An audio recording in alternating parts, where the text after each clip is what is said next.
Welcome to the Building Black Political Power, everyone. This is the Equity Summit, number 11 in a series. And we're going to start with the libation from Mama Yana from Healthy Black Families. Thank you. Thank you. I'm honored to be here, and I'm believing there are some elders in the group. I may be the eldest, but I would just say I'm asking permission. Baba Gus, do I have your permission to begin pouring libation? Nod your head, just nod, that's fine, thank you. So let's just take a moment to ground ourselves, take a deep breath, center yourself, and establish the intentions for this evening to continue to build Black power. And libations is an honoring of the ancestors and a blessing.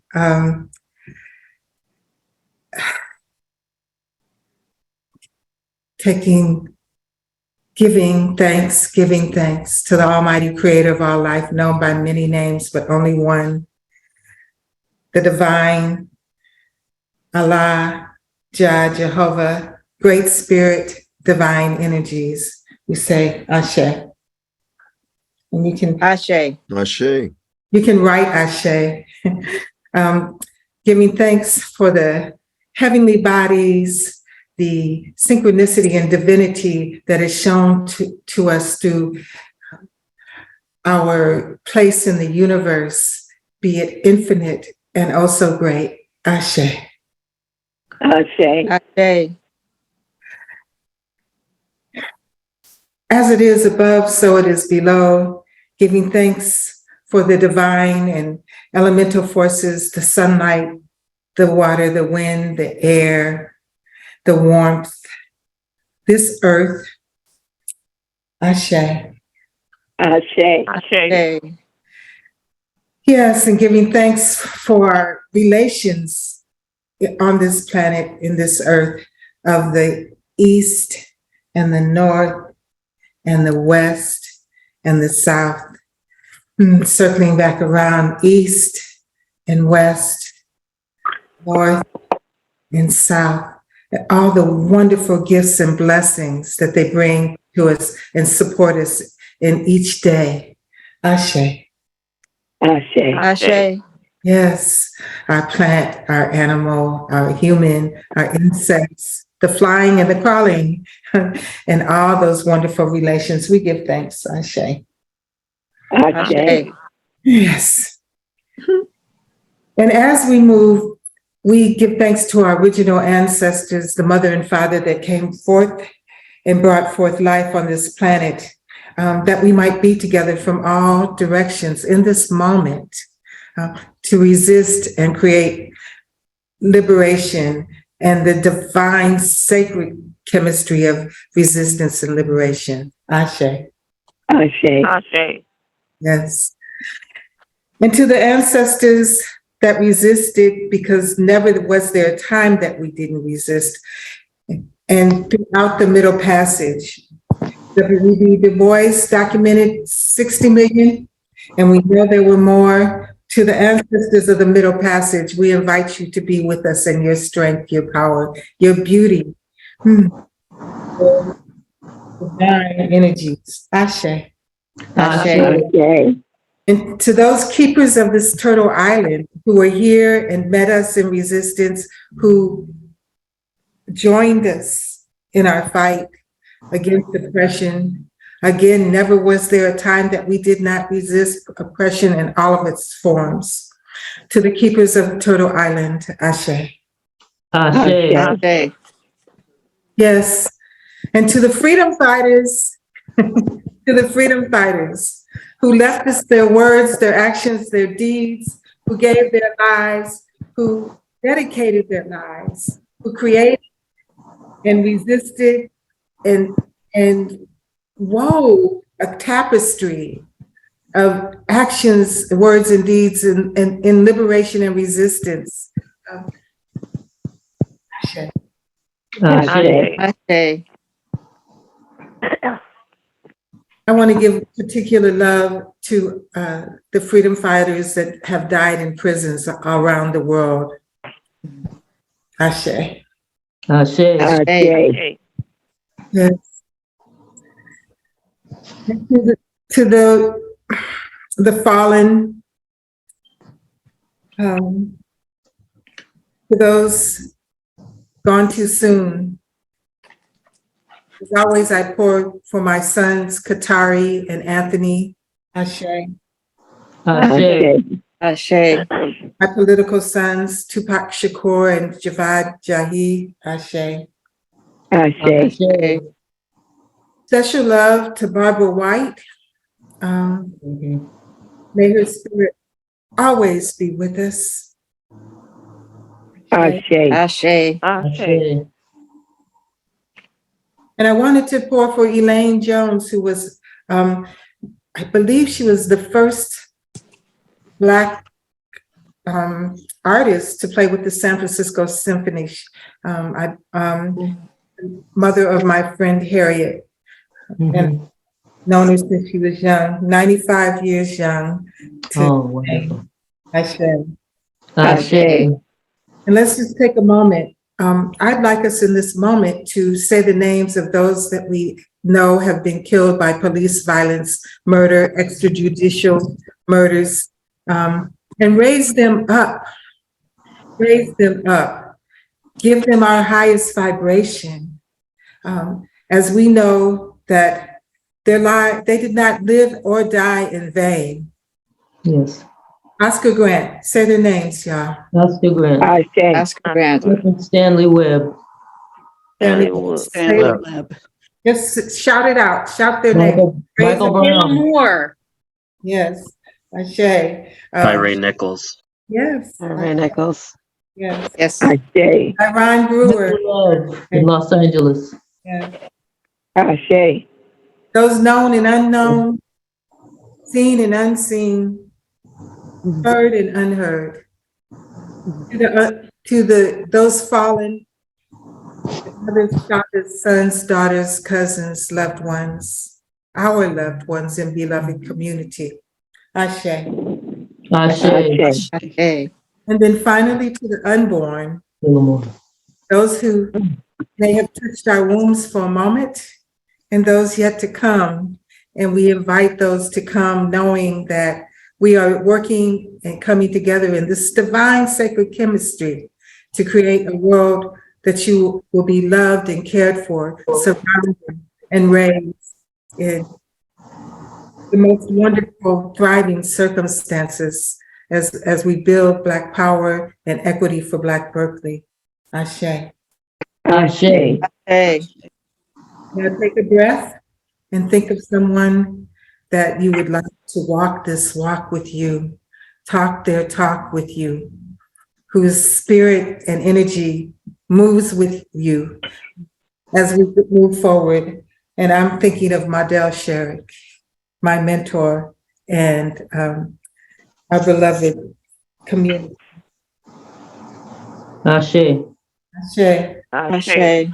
We send these thoughts and these blessings out into the universe, knowing that they come back to us greatly multiplied and support us and bring vitality and vigor to our lives, that our ancestors and our ancestral relations are always present.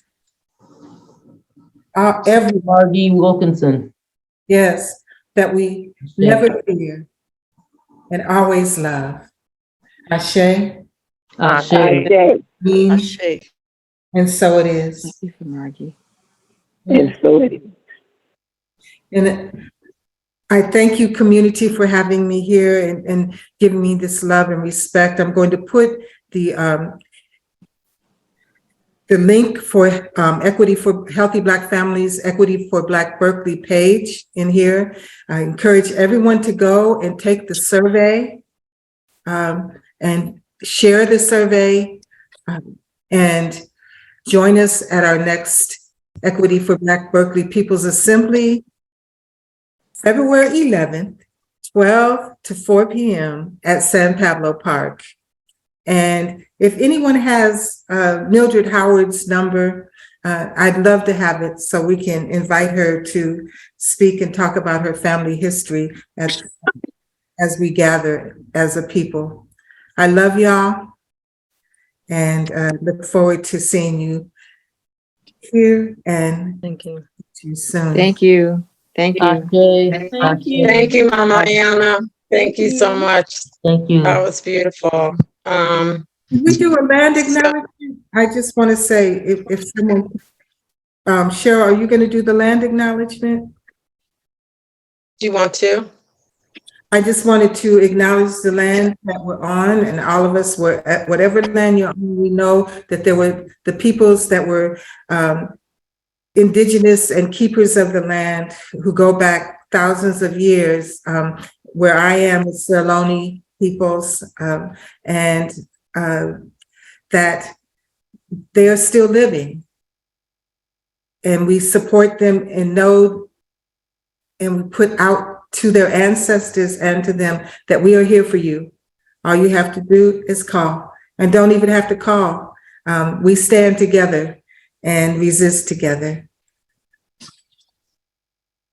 Thank you. So yeah, welcome to the city of Berkeley. Ohlone territory was my legislation.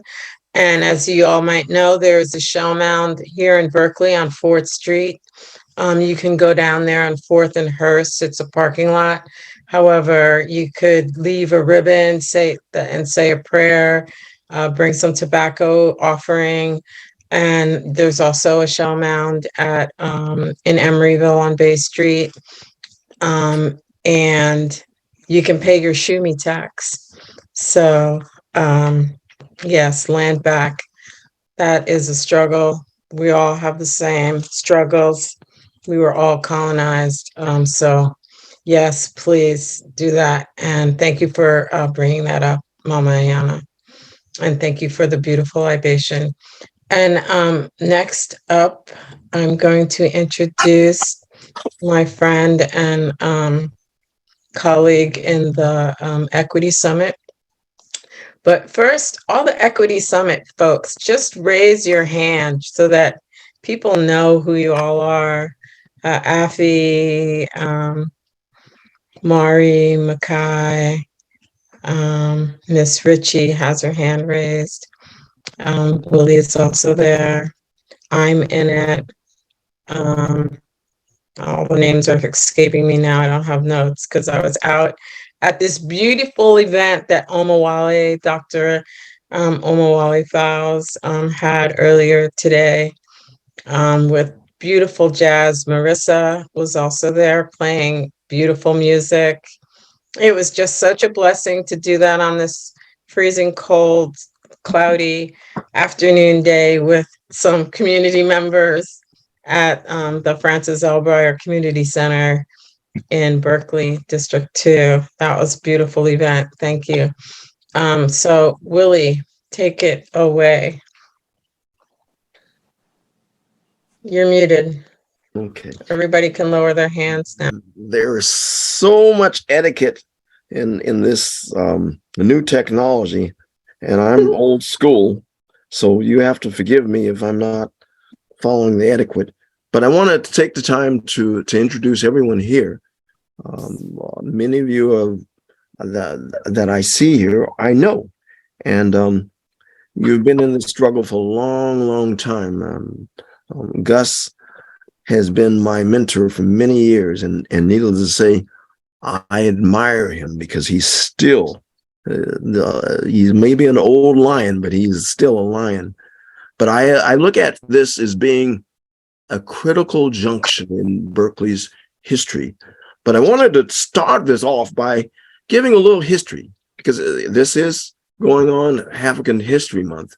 But as someone that I kind of got to be accustomed to in terms of reading some of his speeches, but this person who was very relevant in 1857, his name was Frederick Douglass, and he delivered a speech in New York in regards to the 23rd anniversary of the West Indies emancipation. But he states quite succinctly, power concedes nothing without a demand. It never has, it never will. Find out just what people will submit to, and you have found out the exact amount of injustice and wrong which will be imposed upon them. And these will continue till they are resisted with either words or blows or with both. I say that because this is where we have come to a juncture. We know that being in this Bay Area, and I was born here, by the way, that essentially that many of the things that and the equities that have claimed, and this is the reason why I'm here, by the way, is because the very fact is that the Bay Area, even despite the fact many of the people who are here, like Mrs. Smith, who I admire, and she is also one of my mentors, who's 88, basically came here from the South, and they were running from racism. This was supposed to have been a place where people were to basically be exempt from racism, and they ran right back into racism. And I think it's really clear to us now that what we have to do, and that includes allies, is that we have to basically realize that there's a gorilla in the house. That gorilla is racism. And just because one comes under the guise of liberalism, and again, Berkeley has always exhibited itself as being the most liberal, most progressive city in the world, that is not. And it needs to be recognized. That gorilla needs to be recognized. And I say that because I succinctly say that all of you in this space, are part of this particular struggle, this juncture that we are actually coming to at this moment in time. You don't have to tell me anything about Memphis when you talk about the racist texts that were basically brought up in Berkeley, not in Memphis, but in Berkeley. You can't tell me anything about the very fact is that gentrification is very much part of Berkeley's landscape by the fact that we actually acknowledged it in the city, and the city made that a priority, but they've just happened to forget. But the very fact is that we are at a juncture, and we need to deal with that gorilla in the house. And I thank you for allowing me. But I want to basically turn it over to actually Cheryl, because I think Cheryl is part of that lioness that has basically said enough is enough. Thank you, Willie. Yeah, so as you all know, I was a council member in Berkeley. It was a wonderful experience, believe it or not, but I found out that, politics and politricks is exactly what I thought it would be, sadly. But we can make a difference. I did make a difference. Sadly, they made sure that I didn't have a second term, but you never know. I might be out there again one day. But it is beneficial to know that you have a voice. I went from 0 to power, although I was never a 0. But just to give you the context, from 0 to power, was how I felt. But then, I was never allowed, quote unquote, to have the power that I had because of the racism, of the fact that I wouldn't fall in line. And I was looking out for humanity first, and foremost. So it is a struggle to be an elected official, but it takes a lot of courage and a lot of challenges. But you can do what you can do while you're in there, and I did the best that I could with what I had. And I was an unexpected victory. And, maybe that'll happen again. Who knows? But we have a champion. We have many champions here that stepped up to that plate. And I want to first bring up our former Mayor of Berkeley, if you would like to say a few words about building Black political power and how we can move forward in 2023 to make sure that we get folks elected in 2024 and 2026 and the future, to get younger people in there. I wish I was younger. I had started earlier so that I could continue, but now it seems a little daunting at 66. But anyway, go ahead. Gus Newport, Mayor Gus Newport, if you would be so kind. Good evening. Say a few. I certainly want to thank Mama Ayana for her opening remarks and libations and making us recognize the history from which we come, as well as how that's built and informed us. I was lucky enough back in the civil rights days to be a mentor of Adam Clayton Powell and Malcolm X. And I feel very fortunate that I grew up in Rochester, New York, where Frederick Douglass made that great speech. Mm-hmm. My grandmother started taking me to see Paul Robeson and Marian Anderson when I was 5 years old. Mm. She only told me in later days why she left the South, because she went to school late one day after picking cotton in the 4th grade. She walks in the classroom and the white teacher slaps her without asking a question. She walked out and never went back. She became an avid reader. It was only years later when Malcolm came to visit me when I was head of a civil rights group in Rochester that she felt I was ready, that she told me that her mother was a slave who got blinded by the plantation boss, stuff like that. So that kept me going. And of course, I was run out of Rochester because I was too far to the left by the powers that be. That's when I went to New York and lived in Harlem and worked for IBM, but got to know Malcolm well. Malcolm asked me to help him create the Organization of Afro-American Unity. When I first came to Berkeley in the late 60s, when I was with the United States Research and Development Corporation as a consultant, then I moved to Berkeley in 73. And remember in those days, we had leadership coming from Byron Rumford, who had been in the state legislature. Ron Dellums was our congressperson. John George was Alameda County representative and a civil rights lawyer. Don Hopkins, who was Ron's chief of staff, was very active. And there was constant meetings. As a matter of fact, Don Hopkins wrote quite a book about the Black leadership thing they put together. But we had a coalition of Blacks, Latinos, Filipinos, Asians, and progressive whites. You know, Berkeley had been a very active place, you know, the free speech movement, et cetera, and whatever else. But it was continuous meetings in person. We didn't just accept and leave it to the political structure. Because after being in office for 8 years, I began to recognize that Berkeley wasn't a great progressive place that it claimed to be.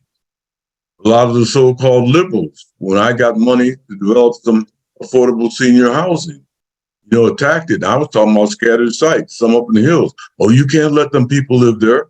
What does it say that we're not human enough that we can't live side by side with these folks? You're going to pick and choose, and the great liberals are going to do that too? So I want you to know, I got very turned off with the Bay Area in general. You know, I knew Huey Newton quite well, Black Panthers. I had problems with them too. I knew Huey very well. But of course, I was very turned off with the way they treated women and some of the small businesses and stuff, this and that. Martin Luther King spoke to the beloved community, and that's what we must aspire to work collectively. And the progressives, you know, and the liberals who think they know so much don't know a damn thing. They usually focus on one thing, but they want to get their thing done. If we're going to make a change, and we got to engage young people. Young people are the marchers for freedom. I remember I was on a panel at Haley Farm, Children's Defense Fund, not too long ago, and they asked me to be on a panel. And the title of the panel was Praying with Our Feet. Oh my goodness, isn't that so? Because they know you got to march, you got to engage, you got to have an analysis, you got to gather the data, you got to talk to speak to. I mean, way back, you know, we might have thought that Jesse Argon was progressive, but Jesse Argon aspires now to going up the political ladder And he and everybody else just acquiesces to whatever the city manager, who's a Black woman, says. But I have to remind them constantly, the city council hires and fires the city manager. And if he or she is not doing the job, especially after citizens of Berkeley paid for her house, she chose to live in Richmond and other things like that, and she's acquiescent to the police problems we got and everything else, have an analysis, brothers and sisters. Understand what it is we've got to change. Don't just call a meeting every once in a while and have this Zoom and this and that and go together. If it isn't constant with real relevant analysis, looking at the data, the steps that be taken, whatever else, ain't a damn thing going to change. So I'm pleased that you all are doing this, but it's got to be done more often. It's got to be done in person. And it's got to be done with going to the blackboard and drawing up things and recognizing short-term approaches as well as long-term approaches. That's what organizing is all about. And those of us who are of age, can participate. I mean, my granddaughter tells me I'm 4 years older than baseball. I'll be 88 in 3 months. I'm also an amputee, but I'm still doing a lot of stuff. I go to the South. I get more benefit out of being involved with things in the South right now, in Tennessee and stuff, because even though racism is at its help, that beloved community that Martin Luther King talked about, and people are working collectively together to get change. We seem to think we got it here in the Bay Area. And I'm so turned off with the Bay Area. I won't use some of the terms that I think about it, this and that thinks it's so great. So understand what has to be done to make the changes. Love you all. I want to be able to, and if I see some movement, I'll learn how to dance on this one leg. Peace be to you. Thank you so much, Mayor Gus Newport. Amazing. So it looks like some folks that were supposed to be joining haven't joined. Not sure if they will, but we have our Honorable Council Member Carol Fife here. So we're going to go in the order, in a hierarchical order. So we're going to take the electeds first and start with Council Member Carol Fife, who is the council member in the city of Oakland. I believe it's District 3. Thank you, Carol, for being here. It is District 3, and thank you for having me here. And I just have to say, there are few people that I can think of that I have as much respect for as I have for Mayor Newport. I've learned just in my time knowing him. I think, I haven't known him as long as a lot of you have, but 2014, I mean, just the way, Gus, that you show up and you keep it real and you don't care and you're organizing, and the way that you can just speak truth about our conditions without any reservation is something that I unfortunately don't see in enough Black leaders, even in the Bay Area. All skin folk ain't kinfolk. And I'm learning that as an elected official in the city of Oakland, and why things don't move or the needle barely budges for Black Oakland and in the Bay. And we give California a lot more credit for being progressive than it actually is. And Oakland is one of those places similar to Berkeley. I remember when the movements were happening around police accountability in San Francisco, and a group came, organized itself and started coming into prominence called the Last 3%. And when I started finding out more about Berkeley, that the numbers in Berkeley were similar when it comes to gentrification and the push out of Black people. And Black people were about, at the time, 5% of Berkeley's population. I didn't do the research, but that's what folks were telling me. And I'm like, this cannot be true. And then I look at the people who are living on the streets in Berkeley and in Oakland and finding the same issues. And I'm, how is this possible? As radical as this geography was, as many movements that were given birth to right here, what is happening?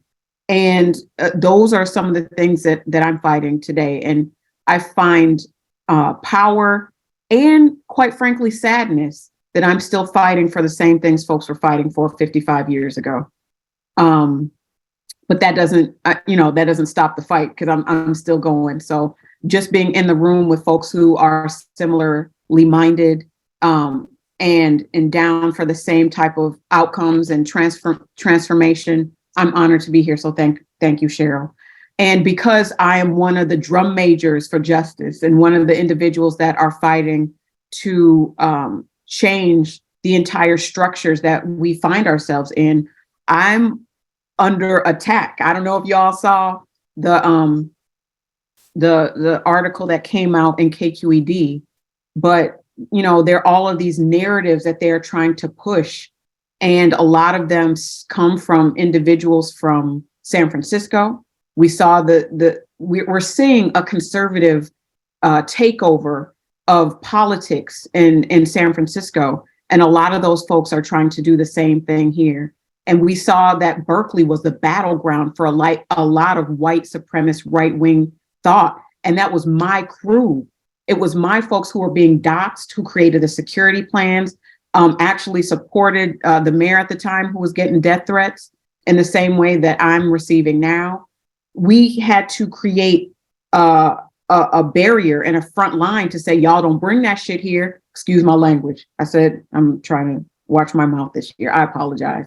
But we've got to stop fascism and white supremacy at every opportunity that we can. And because I have a platform now to do that in a way that I was not able to do, they're like, we got to get her out of here.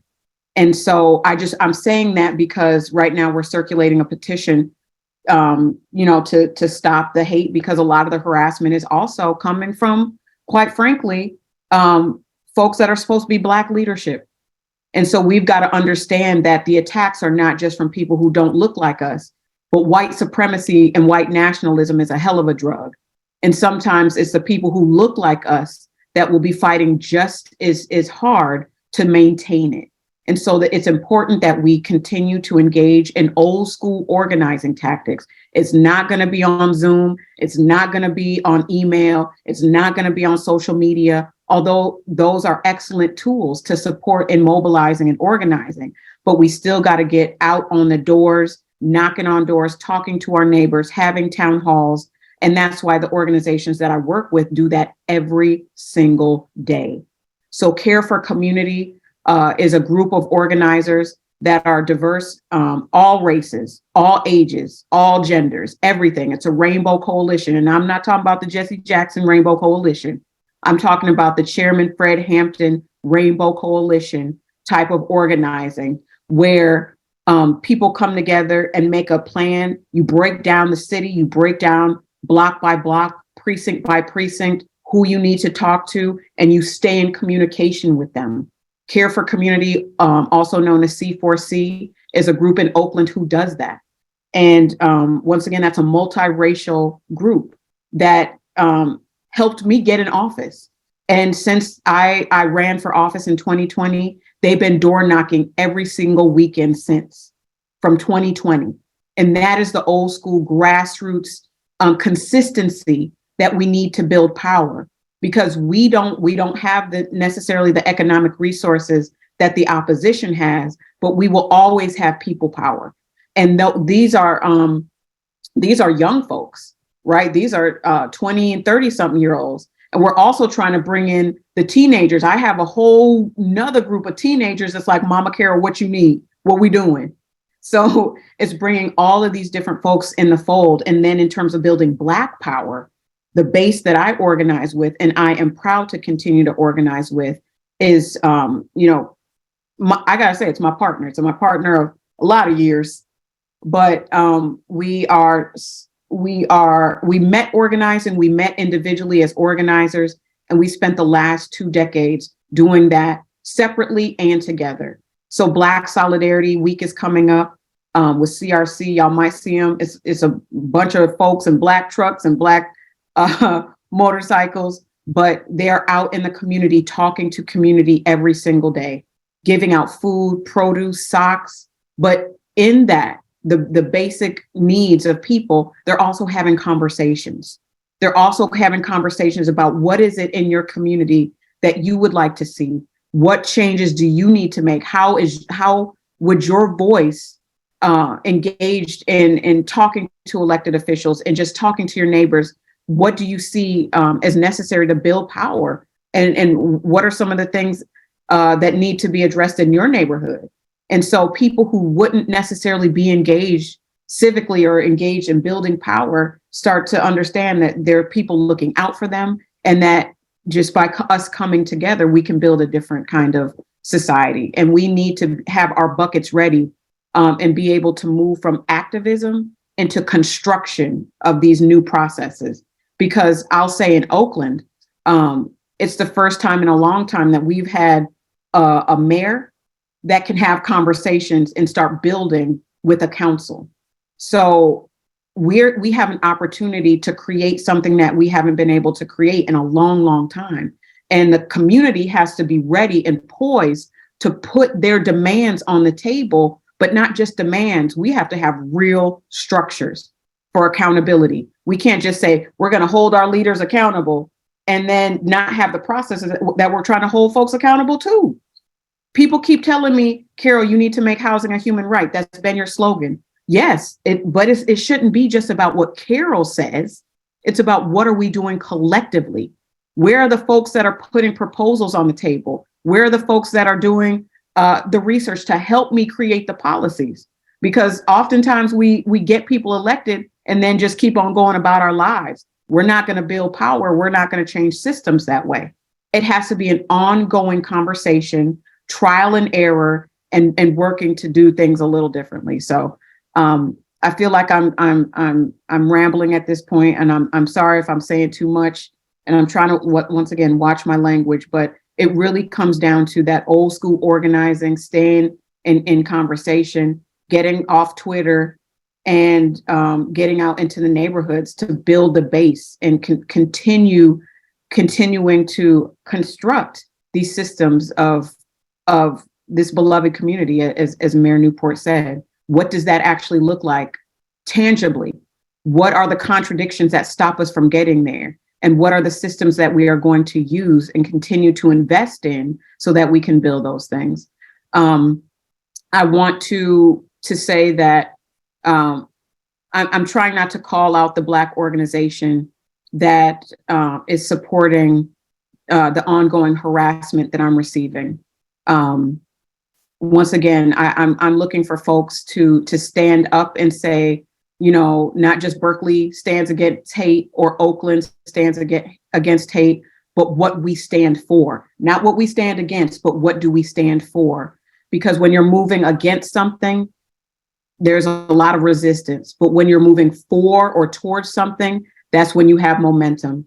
So I'm going to drop a link in the chat so folks can sign on if you want to stand for peace and support ending the harassment of Black women leaders.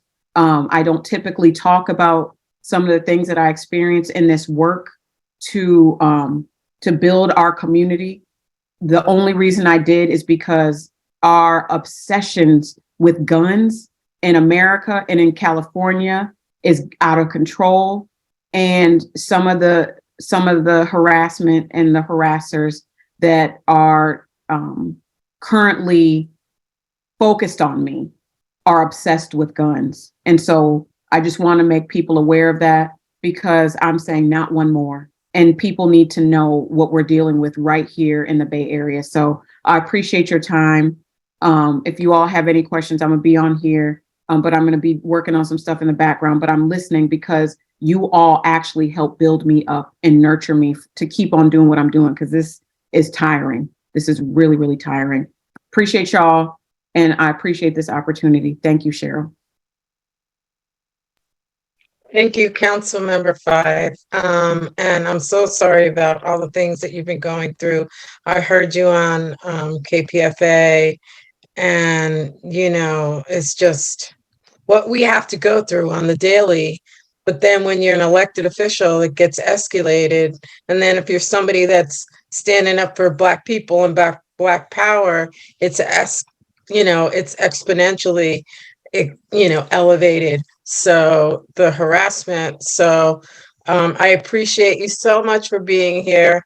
And I honestly love you and your partner, because you've been there for me when I was in office, walking the streets of Berkeley. And we all have to keep this struggle going, and we have to support each other. Paola has a question. Go ahead, Paola. Thank you, Cheryl, and welcome, Councilmember Five. Great to see you. Just have a question. I did listen to the recordings that you put on Twitter. They're pretty scary. They're pretty ugly. I'm assuming that you have reported this to the police and to the authorities, and what are they being supportive? I mean, it's pretty scary. Some of that stuff is really, really scary. So thank you for sharing that. And what's the status on your safety? It was really difficult for me to make that police report. I was the chair of our public safety committee for 2 years. And as soon as I started getting this kind of, I want to say that it started when the police chief went on Fox News and they played a clip of me. And that's when a lot of this started. And so I've never felt like the police are going to keep me safe. And so I never made a formal request until the individual that was hosting the Oakland Police Department at community events and doing work with the police chief started telling people to take up arms because of the council member in District 3. That's when I made the police report. But the police chief and his immediate subordinates have known about this for 2 years. And so once again, the reason I brought it up now, including the recent incidents of harassment, are because of the relationship with this individual and the police department. And I wanted it on record. Because if I do have to defend myself, or the people around me have to defend myself, it's important that they have this historic chronology formally documented, because they haven't done anything to date. And so I did make a police report. I talked to the attorney general. My city attorneys are working with me on a restraining order for the individual that is locally based. But I still don't expect any of them to protect me. And quite frankly, the city attorney said there's really nothing that anyone can do. So that's where we are right now. Sorry to hear that. Thank you.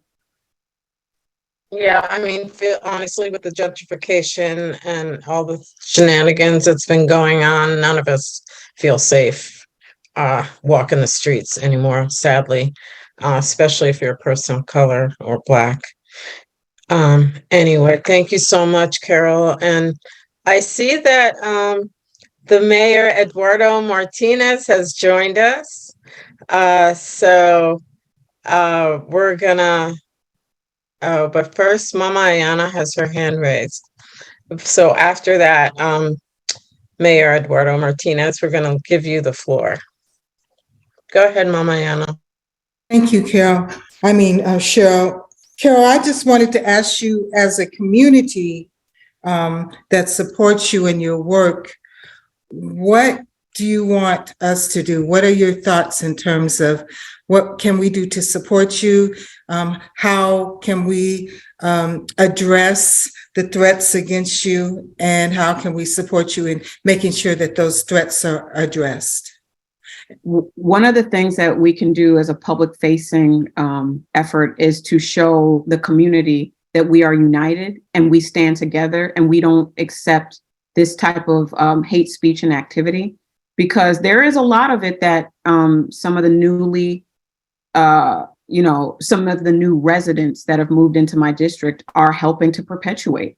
And they've labeled me as a terrorist, they've labeled me as an animal, and there's all of these ways that they discuss me to dehumanize me. And we know that that's the first step in justifying, violent behavior. Like, well, she's a criminal, she's an animal, we shouldn't, treat her like a human.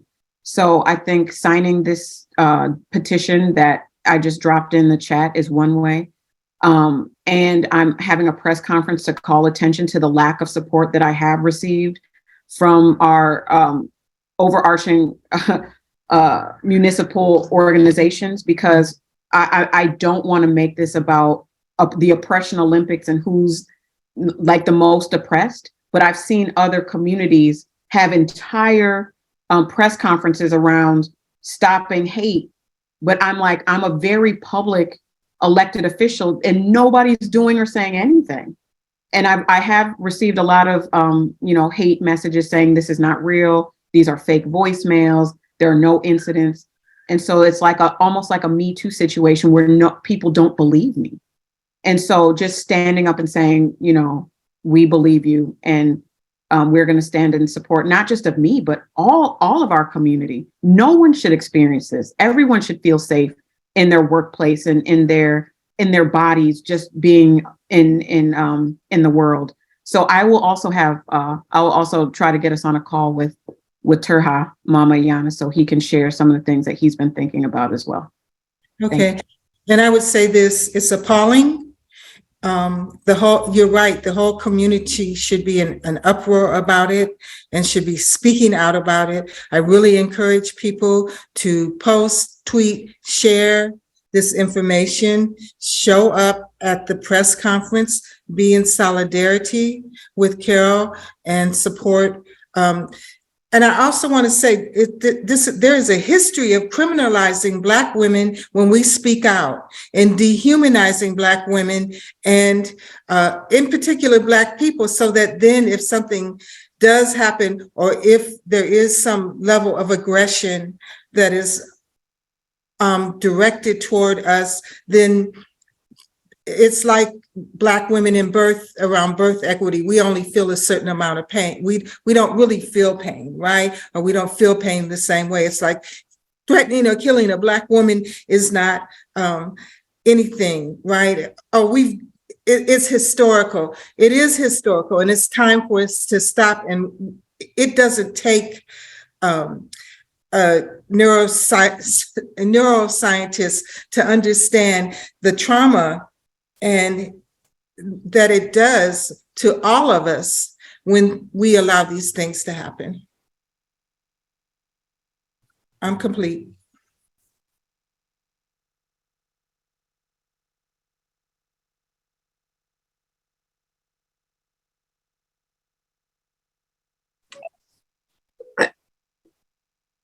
My other computer just seemed to die, so let me just mute my other computer. Interesting how these things happen. But thank you for that question and comments. And Mayor Eduardo Martinez, you're up next. Thank you, and my apologies for showing up so late. No worries. Hopefully, the other two mayors from West Contra Costa showed up. I haven't seen them yet, but okay. Well, and my council member Fife, I will read your statement, and I will sign it most definitely. So let's get in touch and figure out how we can work together to stop hatred, which is rampant. Mm-hmm. Anyway, this year I won the seat of mayor for the city of Richmond. And I think what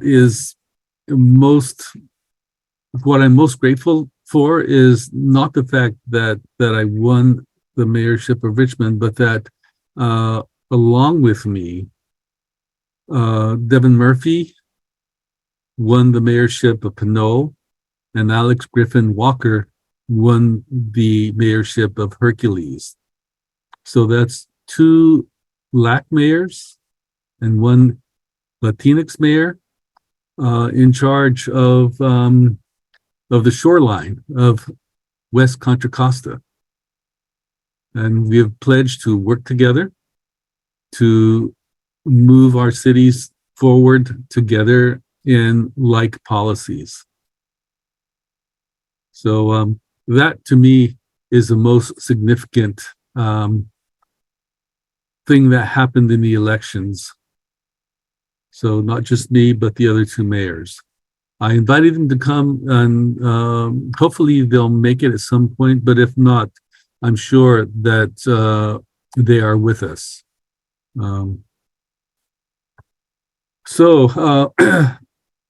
We're in weak mayor systems, unlike Oakland. And so our city manager basically takes our resolutions and decides how she wants to enact them, which is problematic because a lot of times she doesn't catch the intent or the spirit of the resolutions that we make. Also, because of differences between the former mayor and myself, I entered an office that was completely stripped of information. There was nothing there for me to work from. I even understand from someone who was wanting a grant to be signed that the mayor had refused to sign it, and they were hoping that I would sign it, and it wasn't there. So there's all this work that I've been having to reinvent because the former mayor had decided that he wanted to make things difficult for me. Anyway, I want to focus on the positive, and the positive is that I have a fantastic staff working with me. Two of the members were part of my campaign team. Shiva Mashek, who is Iranian woman who is socialist, very, very sharp, and is helping me run my office and meet all the deadlines. Tony Tamayo, who has been doing my Instagram, and all of you should sign on to that because he's doing a great job of representing the city of Richmond and my office. And then thirdly, I have BK White, who is African American president, vet president of local Steelworkers Local 5. So he is giving me all this invaluable information about labor relations, about contracts, and about what is real and what is bullshit when we hear it from Chevron. So it's amazing. And when we meet with them, they know that the storyline that they're giving us can be reinterpreted once I get back to my office. So I see the city of Richmond moving forward. I want to do a proactive movement towards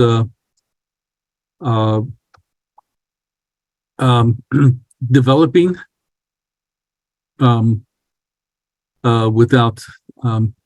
without displacement. I want to do infill instead of building on the shoreline. I want to address sea level rise, and I want to help Cheryl do what she's been doing, which is to get all of the local jurisdictions together to focus on climate disruption. So I take my hat off to Cheryl. Cheryl has been one of my mentors, whether she knows it or not, and she has helped me focus on policies. So I will continue to work with her as well. So there's so many avenues that we need to work on. Public banks, Anyway, I don't want to just go on, but if you have any questions, feel free to ask. And Cheryl? Thank you so much, Mayor Eduardo Martinez. Some of you may know this already, but we were both at a conference, and it was in Austin, Texas, and I wanted to go see. I had been hearing about this camp where, not a camp, but like a community for the unhoused that was like an RV park. They had tents and cabins and all this stuff for our unhoused community. And I tried to get the mayor of Berkeley, District 4 council member, District 3, everybody, nobody wanted to go. And so I decided I was going to go anyway. And I just happened to go down to the lobby and see council member Eduardo Martinez at the time, sitting there reading a book. And I asked him, I didn't even really know him. We just had met at the conference. And he said, yes, I'll go with you. And we both went. And since then, we have been in touch and our friends, and he's been a champion in Richmond. And so that's how I got to meet Mayor Eduardo Martinez, because he actually cared about humanity and was interested in going to see a community that was vibrant for our unhoused community, whereas the city of Berkeley electeds did not. So thank you for that. And thank you for all the work that we know you're going to be doing. And it's going to be a lot, but you have our support, and thank you so much for being here. And are there any questions for Mayor Eduardo Martinez? I don't see any hands raised. Oh, Willie has his hand raised. Go ahead. Mr. Phillips, you're muted. I was clapping, but I just wanted to commend. I mean, you can't get any better than a powerful Black woman. So I'll just leave it at that. All right, thank you, Willie. Mama Yan, I saw that you came on. I don't know if you had something to say. No, Carol, I mean, Cheryl. Okay. Coming on another device. All right. Okay, can you just mute yourself, please? And then we'll just keep it moving. So I don't see these other council members or mayors, I mean. So we're just going to keep it moving with the candidates that ran in 2022. And we're going to start with Paola has her hand up. Oh, go ahead, Paola. Yeah, thank you. And thank you, Eduardo. I'm curious. We heard Councilmember 5 talk about, I mean, she's been in office now for 4 years.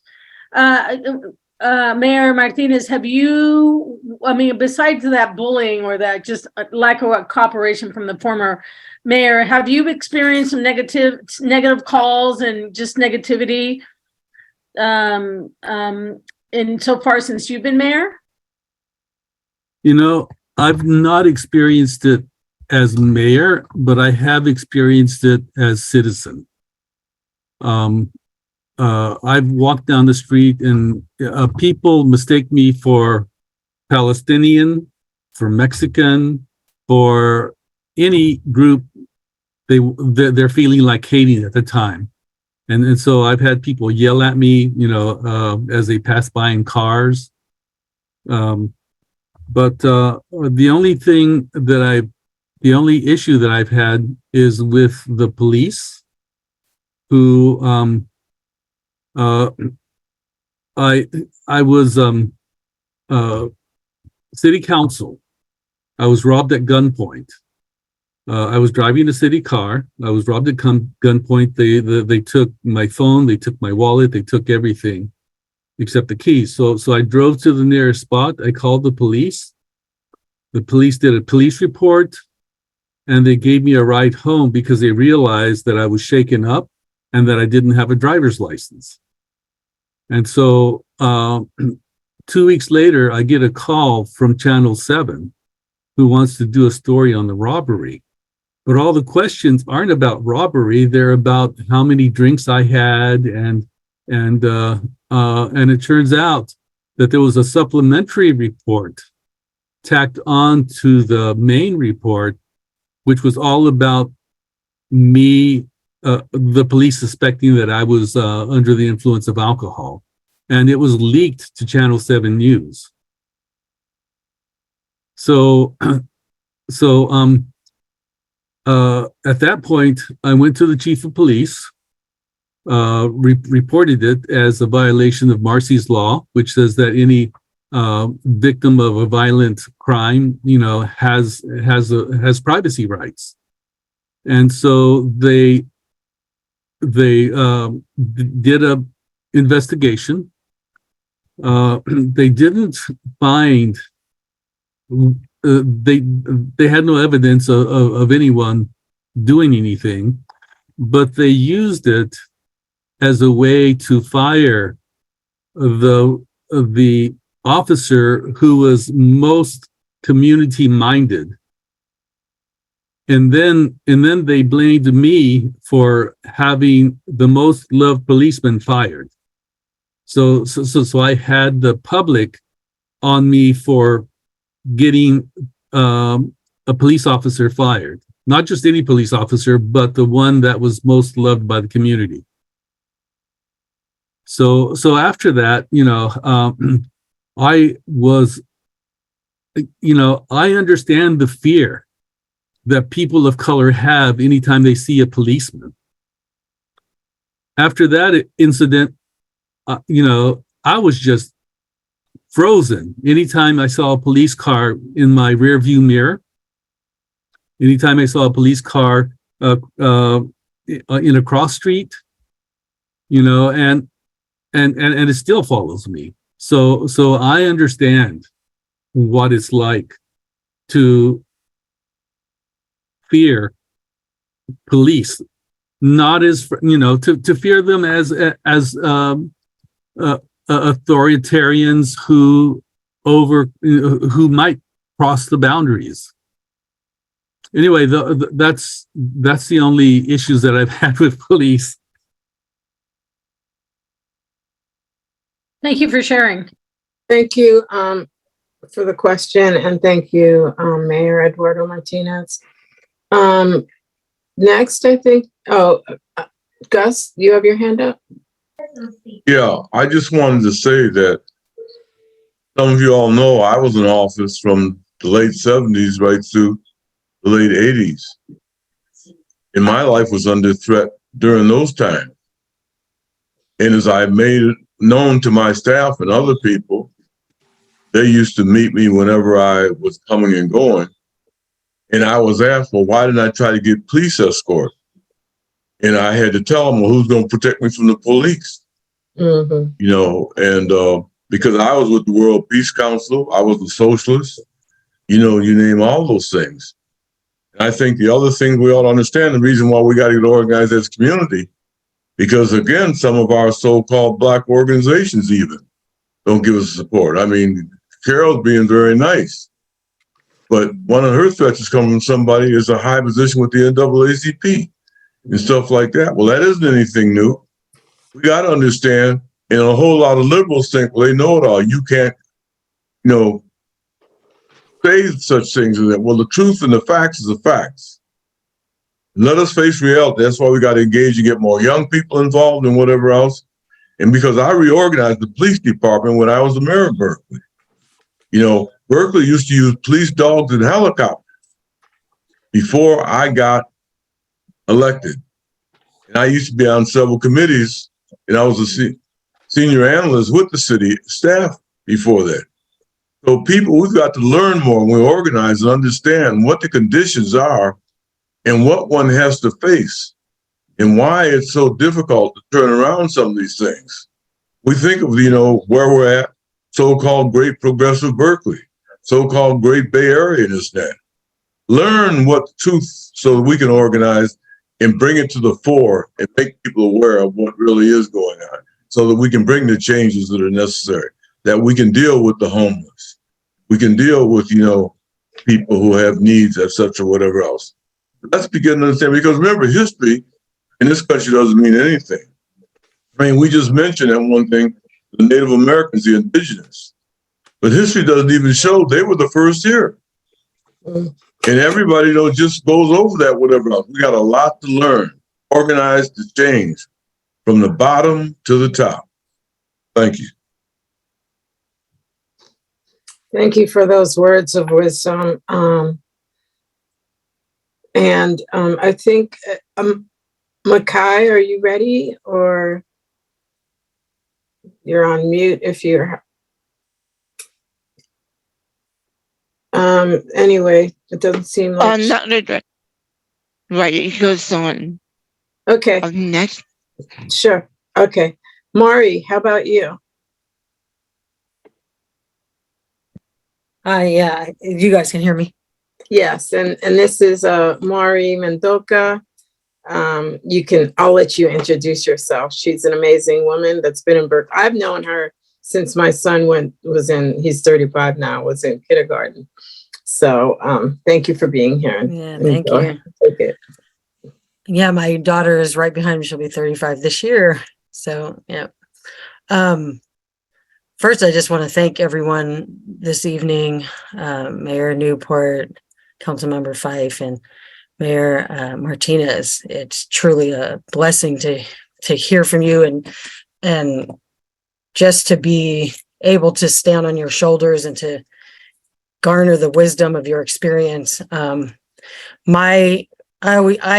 really just, I think, a baby and a student in organizing and stepping forward to take action. I ran, I started off in Friends of Adeline to just learn, because I was a single mother since I was 17 years old, and had no real access to understanding what was going on in terms of politics and the structure of things and having power. And also, I think, felt the devastation of the history that we learned about, kind of when you grow up and you sort of really understand the truth about what this society is and how this country was formed. And so many of the great leaders and movements being destroyed by assassinations and infiltration and propaganda, and the types of things that Councilmember Fife is experiencing, the type of things that Mayor Gus Newport experienced. I mean, these things have always been present. And it was sort of a devastating, impossibility, I think, for myself. And I feel like some of our generation, I think that devastation sort of hindered our capacity or ability to stand on the shoulders of those who came before. Earlier on, Cheryl, like what you were saying, I wish I did this earlier. I wish I understood better sooner, and even had the ability to maybe tap into what potential I could have, or be aware of that if I had any, to step forward and make a difference and fight. And so my experience came from joining Friends of Adeline at a time where my youngest child was kind of old enough to where he was focused on doing his homework, didn't really want me to be hovering. And so I was like, oh, I could go to, meetings, and I can, I saw the organization in the community really trying to educate. And I think that was one of the, things from what Mayor Newport just said, is the education piece, right? Is informing, getting the information, informing folks about what actually is going on, what is some of the history, but also what is the history that is still the present. And so just getting a deeper understanding of the process and who's who and what's what and who is organized, that's kind of the first step of knowing what to do once we are, or how we get ourselves together to do the organizing. And so Friends of Adeline was kind of that point for me. And getting my feet wet with the union, because at a workplace where I was, some folks in another department were organizing union underground. So I got exposure when they were able to build enough capacity to come forward. And I started to just learn and get my feet wet there. And then I got targeted and fired but it made me be like, okay. And I think I was overwhelmed with the hugeness of like national politics and all of like the big picture things that I feel like are destroying us on it in its own way. But that sent me back to like think globally, act locally. And so I saw Friends of Adeline in the community. I just wanted to engage where I saw that there were real people that were addressing the truth about what is going on, who had experience with organizing, and, you know, had been involved historically in so many things. And so I started to learn, and from there, they were, you know, seeing in me, and I think that was one of the things with Friends of Adeline, is sort of getting that, what I think Councilmember Fife was speaking to in terms of organizing community, going door to door, reaching out and connecting to people who don't have access, and then bringing them forward.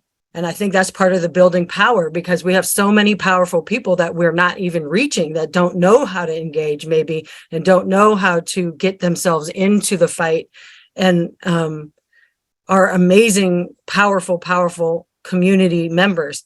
And so I was appointed to a commission at first. And then from there, one of our members, Christina Murphy, who's an amazing organizer, she had to leave her term at the Rent Stabilization Board a year earlier. And so there was an open seat that would be appointed. And so I was encouraged by my community to, you know, to apply to fulfill her final year of her term. At the time, I was appointed unanimously.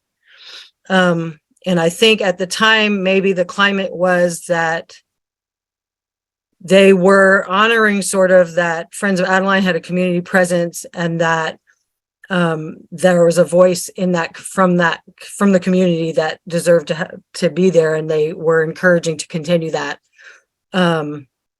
However, when I had to run at the end of that year, I really experienced and started to see behind the scenes, while being on the commission and being even on the stabilization board, I could see the whole, what Mayor Newport was alluding to with the liberals in Berkeley, and the front that is put on about what they fight for, what they stand for. And that it started to be revealed to me that it's like a presenting as an ally and as a progressive, but as also like a gatekeeper and the shepherds of who will have a seat at the table, who gets space, who gets heard, whose voices will have power. And then it only escalated as I ran and actually started campaigning and being on a slate where we were also having the mayoral run. So Jesse was running for his second term. We had already started to see the shift of this so-called progressive mayor by the end of his first term. And I was saying to everybody, no, we know the direction this person is going in. We cannot do that. And in my slate, because people wanted to play politics, they had told me that I needed to support him. I needed to endorse him because our slate needed his endorsement. And I said, I don't want his face anywhere near anything that I'm on, because I know what he's up to and what he's doing. And so I was the only one on that slate to say no.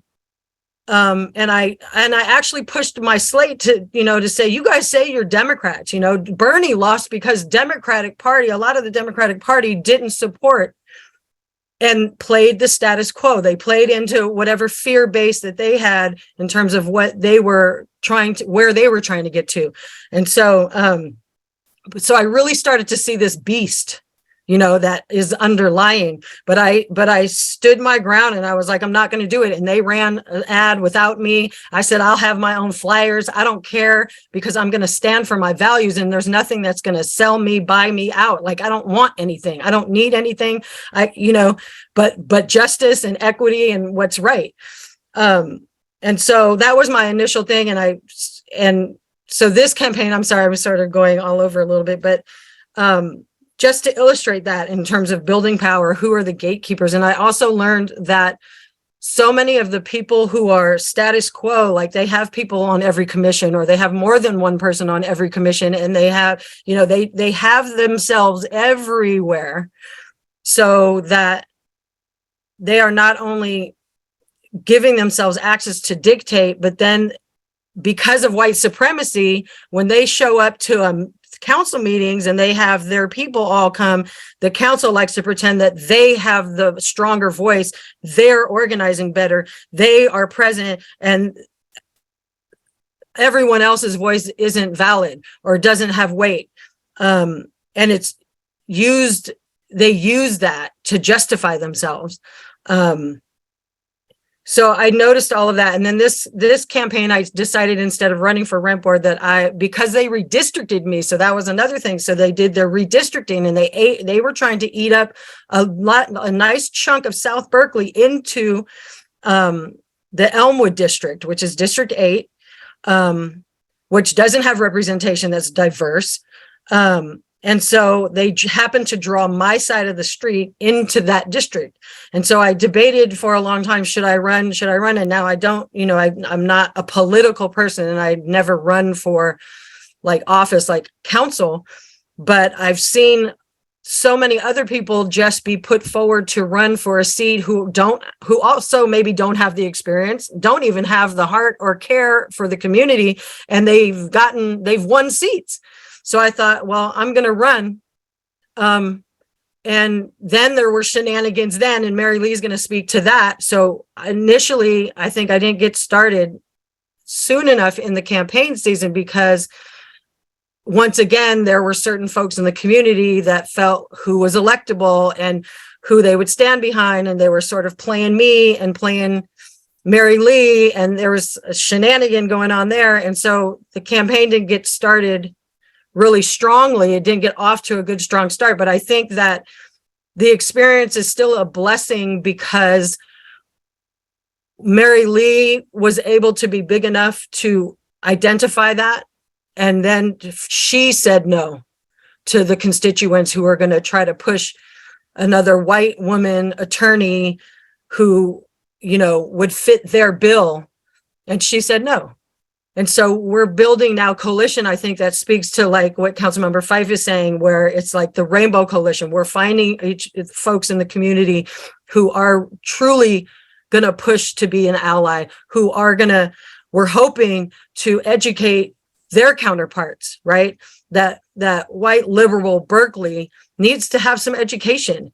And it does have to happen through their own counterparts, so that they can start to learn and be less afraid to call the spade a spade, and it's not personal to anyone. It's what it is. It's the history of this country, and we've inherited it, and we've been born into it and brought up into it and affected by it. And this is the moment, 2023, where, we've got to work, and we've got to work hard, and we've got to change. And so thank you. And I apologize, but I wanted to really give sort of the fuller picture, and thank you for allowing me to share. Thank you, Mari Mendoca, who is also an elected official to the Rent Stabilization Board previously as well. And so we're just going to move right along, because we're approaching 7:23. And Makai is ready. She was also a District 1 candidate in 2022. Makai. Okay, good afternoon, everyone. Sorry, but my video is not working, so I cannot put my video feed right now, but I'm going to speak very slowly, because I realize some of you may not understand my speech.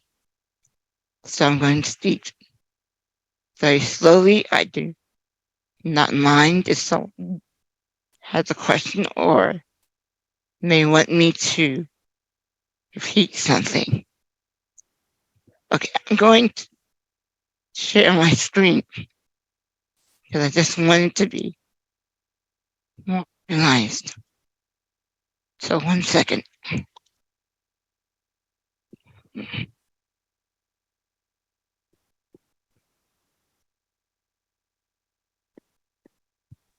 Makai is also an integral part of the Equity Summit Alliance. Thank you, Makai, for being here. Okay, can everyone see?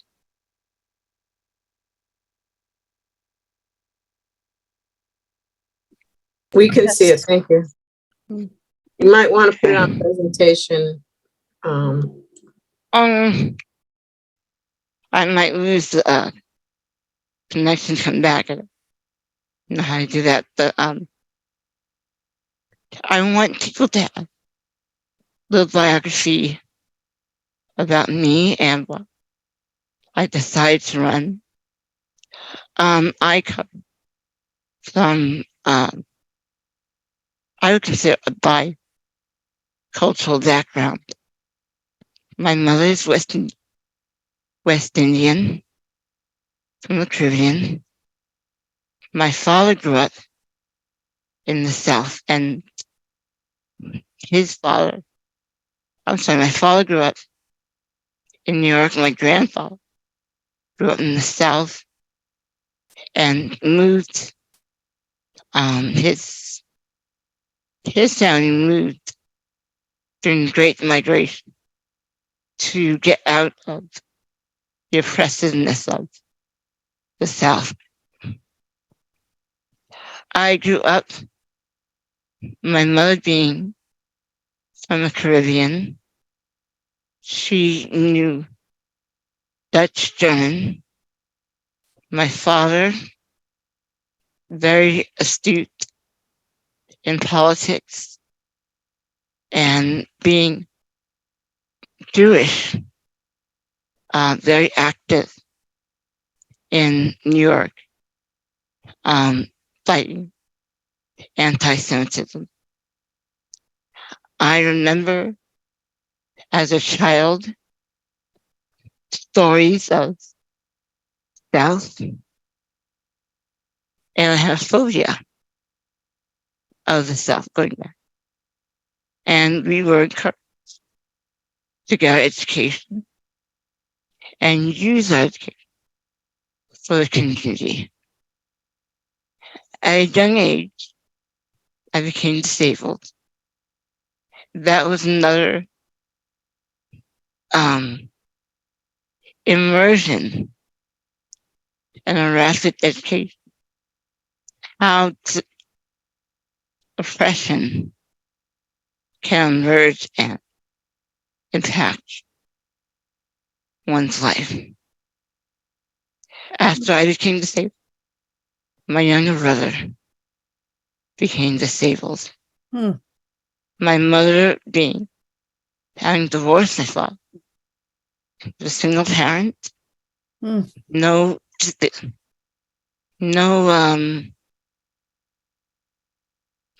understand about how to occurred to our family. There was no history of this genetic disorder in both sides of our family. However, without the tenacity of my mother and my grandmother, I would not be the person I am today. They were no nonsense. My mother, no nonsense woman, very polite. But God help you if you got on the bad side. Fierce about their children. So my understanding and political consciousness came out of coming to California in '89 and seeing the inequalities over the span of years. I was pretty ignorant politically as a Cal student, was centered around the university. I became more aware when I started to look for housing outside student housing and seeing how there wasn't really anything that was affordable or in some cases habitable. I decided to run in District 1 because I was very upset with many of my incumbents' positions, especially around police accountability, housing, and just people's voices. She didn't seem to be very in touch with the community. And frankly, I was very angry when it became apparent she was going to be the only candidate running. I couldn't understand why that was. And I thought, well, I couldn't do any worse. And aligning with friends of Adeline, seeing so many people's activism and involvement and the issues of displacement, gentrification, police accountability, income inequality, I felt, okay, I'll run. It was an education. And some of the things that I learned, and isn't when I do run again, would be to start my campaign earlier. It would be to have a plan for my personal speech limitation, but I feel that regardless of my limitation, it's also strength because we need more diverse, more people with disabilities, everyday people running for office who don't want to run for a position that or DeSantis is also one section, but we want people to run with real, lived, and impassioned convictions for change. So that's why I think it, as I've been told, many people in the disabled community, they were really, what's the word? Hopeful again. I would want to do more education and registration. One of the things that I was very dismayed and alarmed was the amount of Black individuals who would say that they don't vote. And that's something that I'm working now, and I think we have to do in order to build Black power and representation. We have to get out to more young people and show them and relate why it's important to be registered and vote. I had a lot of support, specifically with canvassing Mari. Mari was my angel, picking up and getting resources from me, people who donated to my campaign. And I feel like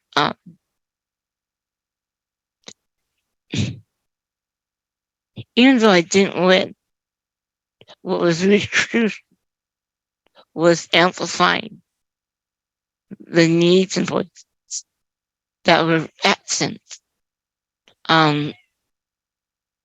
The other candidate who came into the race changed her platform to be, in quotes, more progressive. And for me, when I got in the race, to the time I ended, my platform stayed the same. And I'm very proud of that. I think the reason why I was able to have that commitment is because I allied with people, I listened to people, and I made a platform that for me was non-negotiable. For me to change, for me to flip, for me to pivot was going to impact my integrity, my sense of being fine within my skin.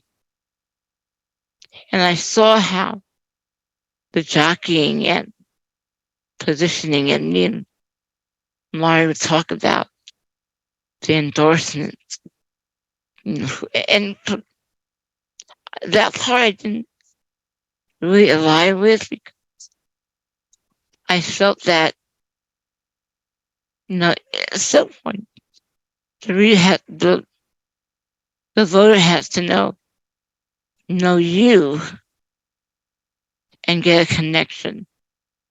So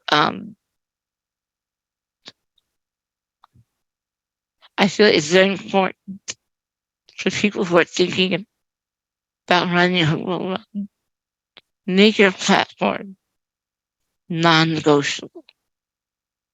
Have a floor. People, if I did get elected and forfeit on my platform, I would hope that they would recall me, because that's how convicted I felt about it. Okay.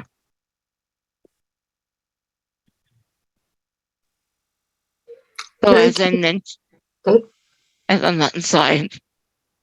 as I mentioned, outreaching to Black and brown young adults is essential.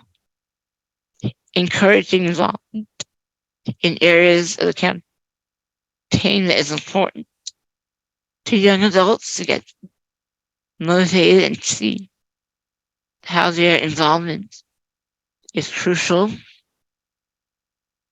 And also outreach to people with disabilities.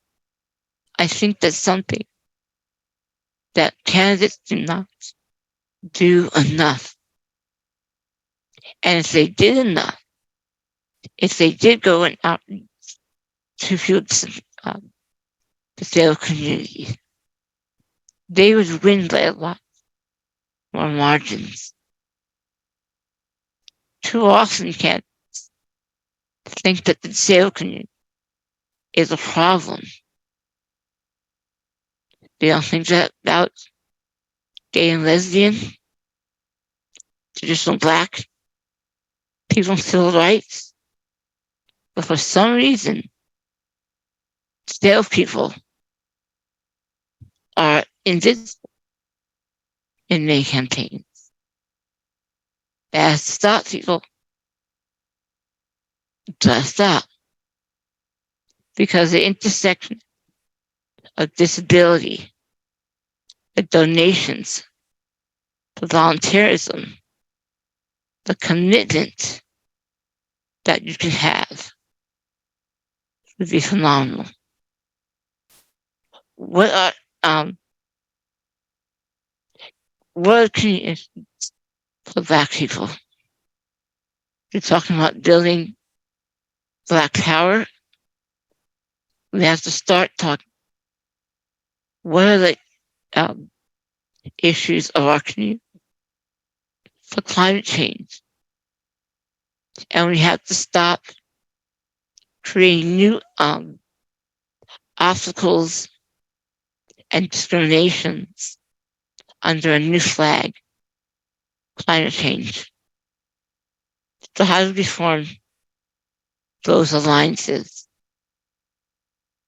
Having Black artists, grassroots organizations, advisors, elders involved with media. One thing I learned is that the campaign is like a cottage industry of consultants and graphic artists. And it's expensive. And we could, if we involved our community, the great, the artists, the social media experts. And my son knows how to work Instagram so diligently and get them paid in our campaigns. We have a great way of communicating with our communities.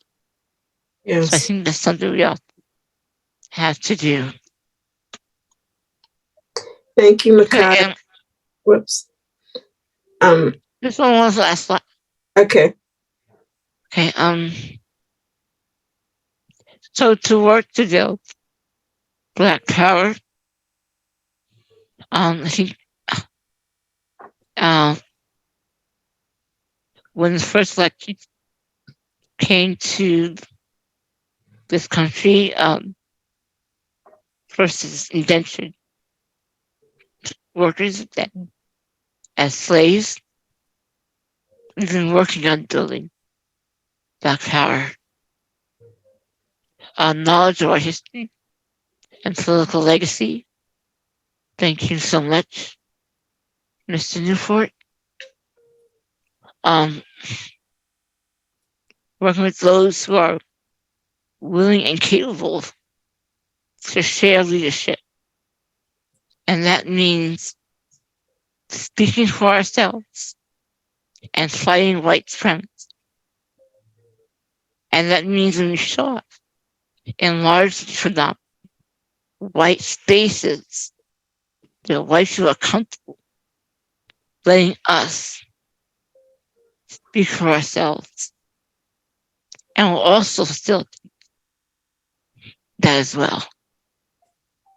I don't feel like I should have to educate people who are not willing to do the work to educate themselves. Okay. Yes. So speaking from experience, community is key, but you gotta have the willingness to stand alone. Mm-hmm. Because it's lonely.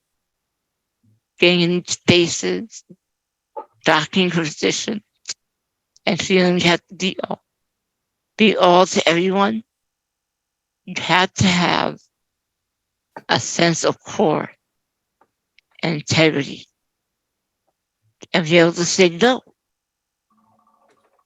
No, a lot of the politicians they don't want to say no. So they get all these interests and and people in their ears, and they know they're not representing the community. They know it.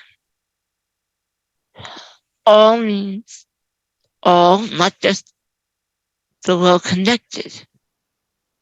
We gotta get the people who may not have cell phones, computers. We have to reach those people, and we have to talk with them, like so many other candidates who wanted it.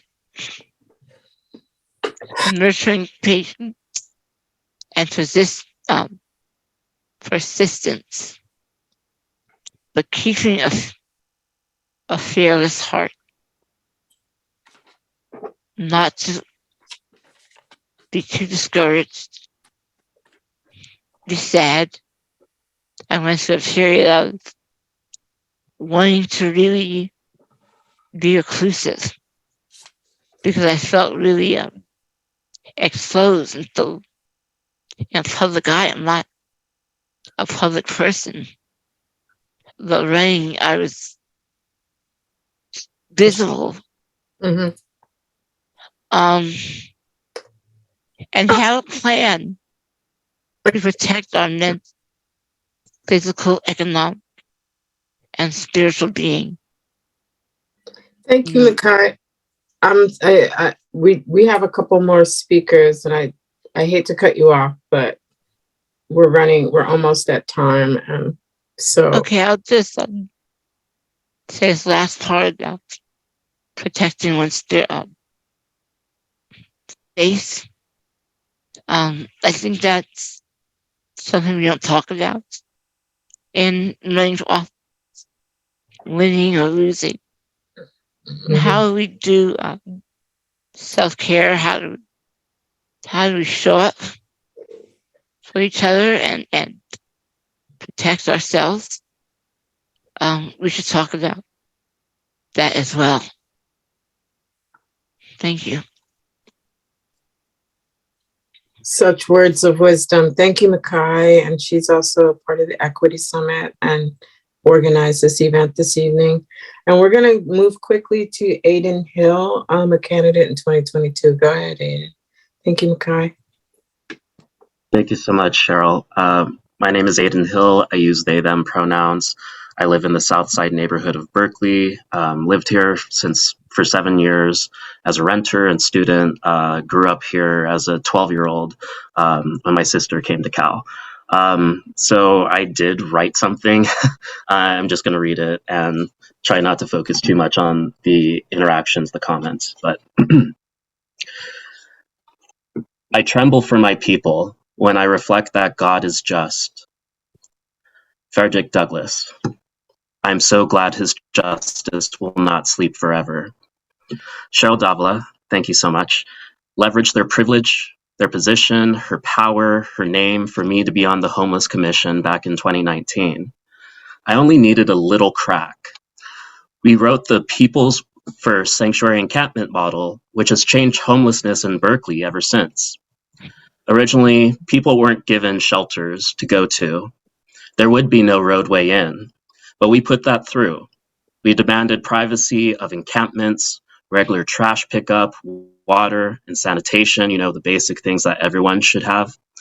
The problem is that there was no one there in office to keep it going, to reallocate money and research and time. Of course, the establishment couldn't allow that. They ended our commission for good and put the Homeless Commission into the panel of experts. But luckily, there was a council member who did refer it, Rashi Kesarwani. She did refer it back to a Health and Wellness Commission, and they did pass it. And I'm grateful for that work. Now, as an activist, I work underground. A lot of times I feel like I'm preaching to the choir, but the choir is saying, la la la, we can't hear you. I only get solace by knowing that Allah has placed a veil over their eyes, according to their word. If they were dedicated to the truth, They would challenge me or follow me. Instead, for most of the city, they erase me. I'm still adjusting to the world. I have lovers, friends in far destinations, desires that I can't keep up with. I'd much rather sip kombucha in Venice, across the lake, or enjoying video games in the Haribaku district in Japan. I shouldn't have to work for 10 years to get a bachelor's degree, the standard in a capitalist world. I shouldn't have to ring the bulldozer alarm at People's Park right after graduation, in the middle of the night with cranes swinging over my head, watching my friends get arrested, the trees and the plants I've nurtured destroyed. I'll never forget the screams, the tears, the laughter of UC admin, the post-traumatic stress. I climbed up a tree, not knowing if they would cut it down or not, and admin at UC Berkeley laughed, and some of the workers revved their chainsaw. By the end of the night, I told one of those officers, "This is what hell must look like." And here you are, just looking on. She told me, "It's for 1,000 beds. I told her, "When everyone gets your salary, you can say that." No matter what, I know human apathy can never break me. I know who I am, all of this. Every bit of my heart and the work I do in Berkeley is for love. The attack on People's Park happened the weeks nominations were due for this election. The city rejected 15 of my nominations. One of the people that they rejected lived in People's Park, a veteran from Afghanistan, a person of faith. We were sent back and forth between the city clerk and the registrar of voters. The board of supervisors said they couldn't help us locally. I learned the city is solely responsible for choosing who is on the ballot in Berkeley. There is no accountability.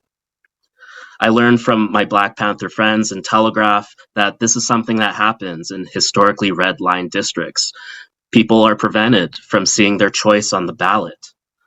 Voter fraud and suppression. Having to have a perfect memory, perfect handwriting when my people have just come back from jail, knowing that their dollars don't mean as much as people who have housing because you have to have a cell phone number to get public financing in Berkeley, meaning an entire population is cut off from showing their voice in office. They let this race be uncontested. Berkeley side made sure of it. They didn't report anything about candidates until the last minute. All I can do is laugh because I must be threatening the establishment that much. But I did win. I'm still the mayor of Telegraph. They don't control the streets. The people made themselves known. Rigel Robinson in District 7 won with only 691 votes, by far the lowest number of votes received by a winning city council member since district elections began in 1986. 34% of people voting, yes, you're right, 34% of people voting did not vote for him. That's either 34% who wrote me in or chose not to vote for Rigel. Either way, I'm still loved. This year, the bomb cyclone knocked out power for over 1,000 Berkeley residents in the Berkeley Hills, forcing them to live without lights. Among those impacted were people who were ill, disabled, elderly, and infants, all trying to stay warm, all relying on their neighbors with generators for hot food. We went through a series of flood, and the city had one warming shelter available. And of course, 2 others popped up, thankfully Dorothy Day House, but they were all in the downtown area. Why would the city administration, all the people who live in Berkeley, the people who are of understanding, who got their degrees, why then would they want People's Park get cut down? Why would they cut down the trees that absorb water away from the neighborhood? It's unnecessary. We shouldn't be responsible for the creativity when the world's best public institution is right here. No one in our community should be responsible for the preventable deaths when we're always saying at least there should be one affordable housing unit in Southside. This district does not have one. And we're saying we need more than one park to safely evacuate 14,000 people in case of a natural disaster. The fault line is on the university. The football field is right there. No one has given me a justifiable answer where I'm supposed to go in a disaster. This is why they must be afraid. I've lost so many friends over the years in People's Park, but I don't blame my poor neighbors. I blame the multi-billion-dollar university that up until 2 years ago were arresting people for having 2 dogs next to each other or drinking alcohol. Park supporters' heads have been pushed onto concrete, and the cops have tossed tents into the street in the middle of the rain. I've bared witness to all of this. I blame the news, the city government, and all those who knew better and refused to take a critical analysis of the situation. There are over 1,000 people sleeping in the streets during the last storms in Berkeley, and yet we did nothing. According to the Bay Area News Group, my neighborhood, the South Side District, Berkeley's District 7, is the most impoverished neighborhood in the entire Bay Area. 67% of my friends and people here live in poverty. 84% of the people are rent burdened. Of course, this data was taken before the pandemic, which means it's been worse, not better. And on July 11th, the Daily Cal said the University of California just invested $4 billion in the Blackstone Real Estate Income Trust Incorporated, which manages $951 billion in assets and serves institutional investors that represent millions of pensioners. So fine, you all won. We won't stop the nuclear weapons industry in our backyard. We won't stop the development on the shell mounds. We vote for people who make no promises and silence those who want to change the world in a heartbeat. All we want at People's Park is a better stage, water fountains, sanitations, our trees back. No one wants it the way it is right now. How many times do I have to plant trees, build swing sets, install lights and sheds just for UC to rip them out? It's a public park.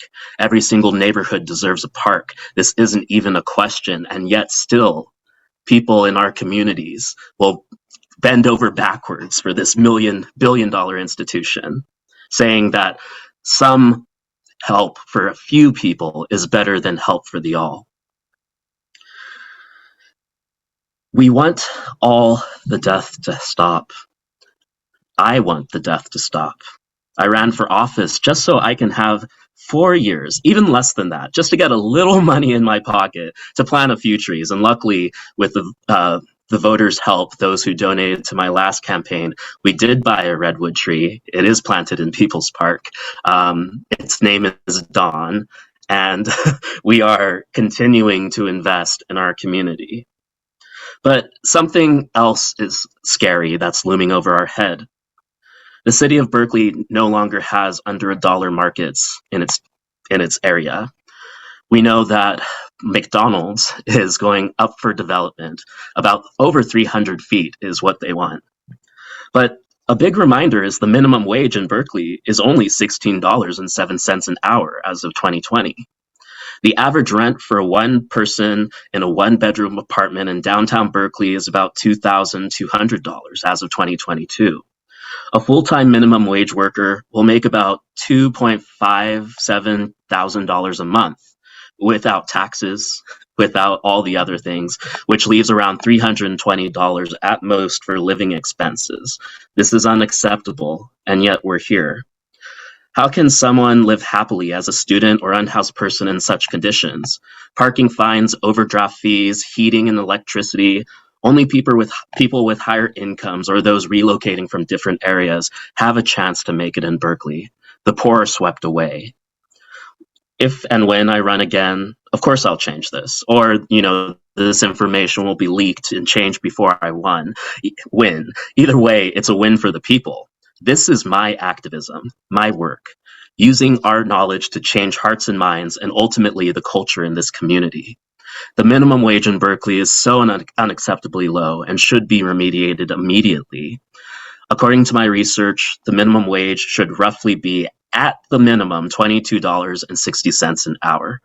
Oh, almost time to wrap up, sorry. So what is my point of all of this? As a millennial, I have to be resilient because I'm an elder of tomorrow in a world of climate chaos. But I've put my body on the line to save Black people, especially in Berkeley. I've literally had a cop put their knee on my back. I have been arrested, and all of this is to save a small green space in Berkeley. Leaders with power have failed us on every level, materially, spiritually, empathetically, but we know this. Climate change is real. Summer days will get hotter. Floods will occur more frequently. Winter nights will get colder, but every single human being deserves international human rights. Oftentimes I tell myself in negative critical analysis, you want everything I am, but you don't want me. You want young people elected, not me. Black people elected, but not me.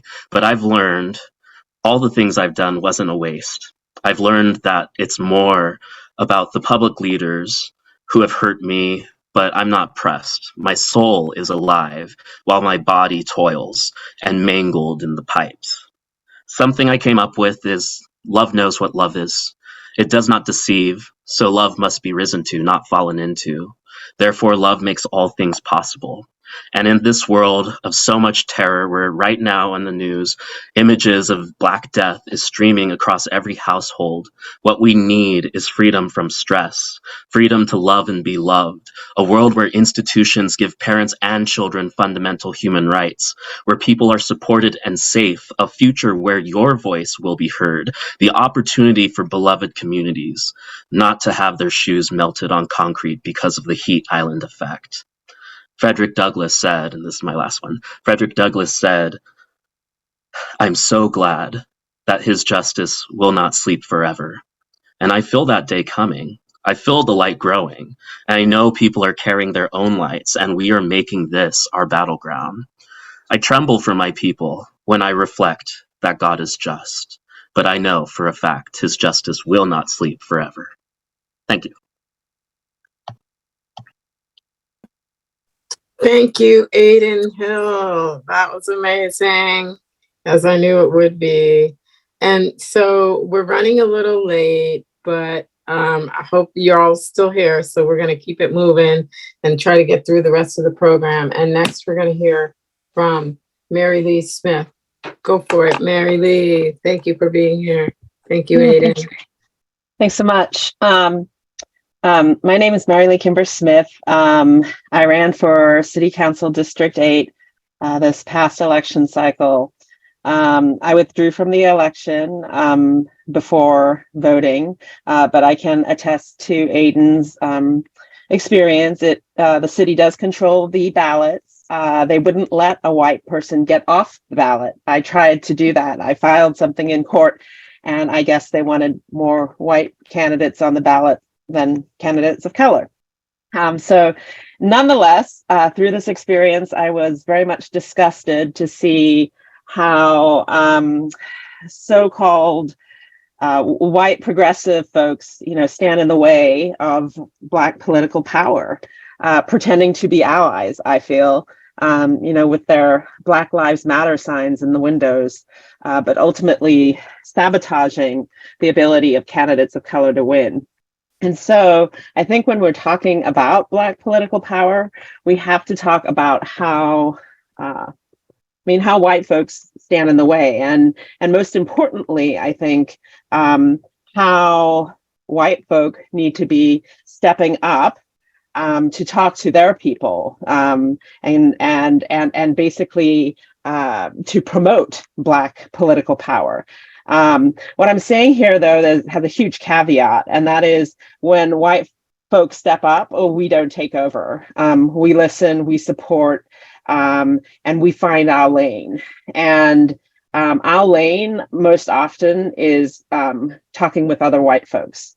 We can make a difference there, I really believe. I think the first way we can do this is to decrease the power of the gatekeepers. And Mari kind of alluded to this. When I was recruited to run in District 8, I was recruited by a group of so-called progressives, all white. They were part of a what they called the D8 committee, the District 8 committee, and they were looking for a progressive candidate. And they told me there were no progressive candidates that were running. However, a month into my campaign, I found out that Mari was running, and that's, totally messed her up too, because she was trying to launch a campaign. That's why it sort of got delayed and everything. They told me, the District 8 committee told me that Mari was quote unquote unelectable. And there you kind of have it. They never really told me what they meant or why. At some point, one of them told me, look, I would vote for her, but the rest of the district isn't ready, as if they knew something. And they were the gatekeepers. They had decided who was electable and who was not according to their own racist and classist beliefs. And, they would do all they could, including seeking out competition, myself, to keep out candidates of color. When I learned more about Mari, I realized she was way more qualified than I was. She'd been elected. She'd worked with Friends of Adeline on the ground. And so I decided to withdraw from the race. And in so doing, I joined her campaign actually as well and started working with her. The gatekeepers were not pleased. But what is so sad here is, ironically, now with like Mari and one other strong candidate in the race, they could have led the way. They could have thrown their support behind Mari and she could have probably won, but they didn't. They did not want to elect a candidate of color. And so instead, District 8 elected a white 60-plus-year-old male who is not progressive by any definition, who's owned by land developers. So how do we shut down, like we as white people talking to other white folks, how do we shut down the gatekeepers? And I really believe that a lot of this has to do with candidate selection during that process. I think that white folks need, once a candidate of color has been selected, we don't need to play a role there. We need to play a role in protecting that candidate of color from other white candidates. Because once they have sort of like claimed the political space of progressive, whatever that platform is going to be, I think we should start as white folks having conversations with other white candidates that might be trying to fill that political space about why it is necessary for us to have non-white candidates. We need to be bold. We need to be willing to have difficult conversations of why having another white candidate running against a candidate of color with the same political platforms is not going to be helpful, And I think that's an important role that white folks can play. I think the gatekeepers are going to be at it again. They're going to keep gatekeeping, and they're going to have a candidate out there too that's going to be doing their thing. And so we're going to also have to turn out volunteers and money for the candidate of color. And we're going to have to reach out to other white folk and introduce them to the candidate of color. We really need to form these connections, because like in District 8, it is predominantly, it's like 85% white. And so we have a really important role that we can play here in building Black power and Black political power. And I just really hope that we can be up for it. I think another thing we can do is also build multiracial coalitions. As Mari was referring to, we started seeing this in District 8, that there are things that are in common between, communities of color and these white communities. The white communities are entirely frustrated by the fact that they don't feel like they have a voice in city council. They don't feel like they're being represented by city council. And, this is, a lot of the communities of color have felt this since the beginning of time. And, this is a common, something in common where it's like not controversial. This isn't even a substantive policy issue. This is process that we can build coalitions around, and I think we should. I also think white folks need to really disarm the identity factor that some white candidates have. I think what happened in District 8 is they looked at the white candidate and they assumed that he had their interests at heart because He was white. He had a family. He'd lived in the district for 20 years. He had a nice car. He had a nice house, and he also, according to the flyers they handed out, he grew his own garlic, like he was like, the man next door. What could be wrong? But like the reality is he was a lawyer for insurance companies, and he like took money away from like dying and disabled people and surviving families.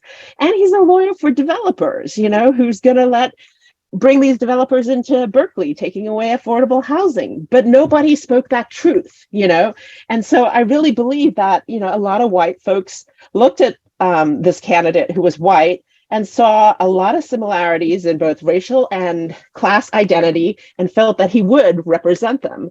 But what we as white folks, I feel like, need to come in there and speak the truth, speak who this person is, and amplify Mari's message. Her message was built on a lot of like humanity, and that I think would have like convinced a lot of people to vote for her. And so we really need to break down this like identity politics that a lot of white candidates play on. And I guess, and finally, I would just add that I think we as white folks also need to check ourselves just to make sure we aren't one of those progressive of whites that are, having the Black Lives Matter signs in our window, but are just performative. And so I think we should all ask ourselves, like, why are we allies? And this is obviously a huge discussion, and that is like, that's your work for life. Yes, exactly, Debbie. And so, but I think, you really need to understand that this is work for us, right? It's about white people, that we want to be more human. We have to make peace with ourselves and that kind of stuff. It's a lot of focus on us. And if we think we're just doing this to help others and it's an external thing, then we know we're on the wrong path. And so, I think that there's a lot of work to be done here, especially in Berkeley, where I feel like it's checking off diversity boxes and stuff like that. So there's just a lot of work there. And this is just a part of the equation of Black political power. But I really do believe that, we need, as whites in Berkeley, we have a responsibility to step up and help grow and help flourish the Black political power, because we've done so much to destroy it. So that's all I have. Thank you, Mary Lee. Thank you. That was amazing. And now next, we're going to hear from Negin Masood. Negin, are you there? Yes, I'm here. Thank you, Mary Lee. I hope that this gets recorded and amplified, what you just said, Mary Lee, to a lot of different meetings here in town, because that was profound. Thank you. Thank all of you guys. So I just prepared a 2-minute thing that it's not going to focus on my personal race, but what I experienced as a whole, and when I was running and still see in the city. What I experienced when I was running for the Berkeley Rent Stabilization Board on the progressive, quote unquote, slate is the capture of many of the elected seats by those in service of the status quo. I could go into the backstabbing, the politicking, or rather politricking, which I was subject to, but I would rather take a critical thinking approach to the whole exercise. What is truly depressing here is how this society is teaching its citizens to blindly accept as truth what leaders say, to believe everything is going to be okay rather than to think critically for themselves. I'll give an example of what I mean. We see in the news today that the University of California Regents have invested in Blackstone to the tune of $6 billion because they see this as a great, quote unquote, investment opportunity. And no one in the city or in city office is really asking what harm can come to the city, the students, and beyond with this investment. It's glossed over that this entity is one of the biggest drivers of gentrification, and that the UC lost $4 billion in 2009 with the same type of investment in one of the other, besides other REITs, Blackstone. That investment caused massive layoffs, increases in tuition by 30%, not to mention the loss of retirements, among other damages. Yet we have many electeds out there, and are they questioning the UC? Never. Our mayor and city council repeatedly trust the city manager with getting the business of the city done. Yet no one asked, how many of the priority issues passed in the council in the past 5 years has even been carried out by her. She repeatedly asked the council to give more and more money to the cops. And it's always passed by the whole council unanimously, no questions asked. When our grassroots community leaders who ran for council, such as Mari and Mackay, asked these questions, they were branded controversial. And according to one council member, which I heard myself, they can't be trusted. This clear mentality of accepting, and even worse, protecting the status quo and submitting our independent and critical thought to this group of sworn neoliberal puppets further erodes the democracy and the principles of good governance in our city. In order to preserve democracy and help to flourish, our electorate needs to question and think independently and critically. In order for good governance to prevail, we must ask our elected officials and start with accountability and transparency. They must do that. Something that they refuse to do every single week when they come to the meetings at council with their minds already made up by their developer masters with backroom deals with their mayor, with our mayor. This is what we get subject to week after week. And I hope that we can start here with the meeting tonight and build our strength and power in the streets and with our people and stand up to these status quo politicians that are destroying our city and our community. Thank you, guys. Thank you, Nagin. That was amazing. And last but not least, do we still have Sister Omawale here for her kitchen essentials? Yes, I'm here. Thank you. Okay. Thank you. Go for it. I kind of prepared a thing, but I don't think that the share screen thing is going to work. So I'm just going to read through it really quickly and cover one or two items that I had spoken with you guys about before. This is kitchen table essentials for the Equity Summit. Basically, what I have done is I've looked at the California Public Utilities Commission meeting schedule to find out how many times a month or a week or a quarter the California Public Utilities Company meets. And then I looked at their website and found that they have a very extensive explanation of all of the things that they cover. So for example, in their regular agenda, their topics would cover energy, telecommunications, water and sewer issues, transportation, rail safety, other utilities, legislative matters, commissioner reports, commissioner reports, and a number of other items, management reports, resolutions, and so forth. Now that's interesting because everything that covers the California Public Utilities Commission is everything that has to do with what we use in the kitchen, what we use in the bathroom, how we do our laundry, and whether or not we breathe clean air or not. So with energy, it's whether it's nuclear, solar, gas, electricity, hydraulic power, etc. Telecommunications, those are all of your telephones, your Zoom and other iPod, iPad, apps, everything on your cell phone. Water and sewer is management of waste as well as clean water and East Bay mud when they charge you for how many gallons or whatever it is that you get in your house. Transportation and rail safety, that's not only Amtrak, but that's also BART. And those of us who have to travel more than 2 or 3 miles to get to work have to take BART because it's the fastest thing out there right now, and we don't have anything else to rely on. Other utilities would have to do with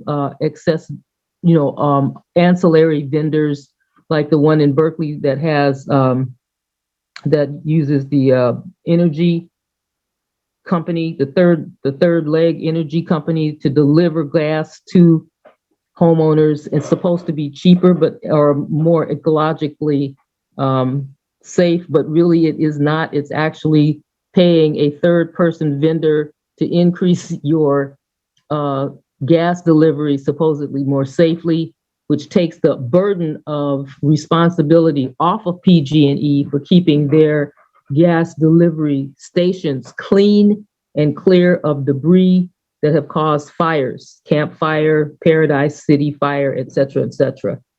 So these are some of the things that I wanted to bring, because if you go back to what Mayor Gus Newport said about getting up off, your complacency, and what Carol Fife said about taking a more proactive stance, the thing that you're really looking for is, how do I get involved and where do I start? Some people have never really had anything to deal with in understanding how to do this stuff. And so I look closely at my PG&E bill and at my AT&T bill, and I looked for two things. One, what was it that I was paying for? How was what I was paying for being measured every month? How many days were included? Some bills you get are 29 days, some bills you get are 32 days, some are 31 days. It depends on how the cycle is running. But one of the things that happens in your PG&E bill, if you look closely at it on those second and third pages where they actually break it out by hourly kilowatts for electricity and hourly therms for gas, is that you have an allowance, what they call a tier 1 allowance, which includes how many people live in your house and so forth. And then it tells you what your average billing rate should look like. And so I looked at my my 2021 May-June bill, and then I also looked at my 2020 December bill and found out that there was a huge difference in the amount of therms that I was given in my tier 1 allowance. In December, I had 52.49 therms available for gas usage at a rate of about 1.81 therms on an average day. And then when I used 22 of those therms, I was charged $1.62 per therm. When I looked at my May-June 2021 bill, it had that I had an allowance of only 18.29 therms. What happened to my other 30 or 40 therms? Where did they go? They disappeared. So that meant that by the time I got up to more than 18.29 therms, when I hit that 19th therm, I am now paying $1.89 for each therm. That's what I'm being billed. So now, if you look back, even during the pandemic, or even before the pandemic, if you have your bills that long, or you can actually ask PG&E to give you a billing statement that includes everything over the course of your account, and look at the way in which those prices vary. One of the things that I noticed was that PG&E has decided that since they had the judgment against them for negligence against when they had the Paradise Fire, and they've had a similar one in the Campsite Fire and so forth and so on, that they have tried to recover their liability losses by increasing our rates every January. So the other thing I said, well, maybe we need to be looking at is July, because in July, which is the beginning of the fiscal year for them, they go July 1st through June 30th. Every single July for the last 5 years, they have had this one little real skinny little typed paper in it that says, we are requesting case number such and such and such and such for an increase in rates to consumers to do XYZ. And that's supposed to come out in January. And if you go back and look at all of your January bills, you will find that there is a notch up in each one of them, particularly in gas, because it's the gas transfer stations or whatever it is where the fires have been taking place because they refuse to send the maintenance crews out to clean up the area, which would just take, maybe a weed whacker and a rake and a shovel, and you just clean the stuff up and then it's gone. It's not going to cause a fire. So what I'm saying to everyone today is that if you go on the CPUC website and look under meetings, it explains to you what they cover. It explains to you what their meetings are about. It explains to you what some of the commissions are. And one of the ones that I picked up that was really important for us is the LIOB, which is the Low Income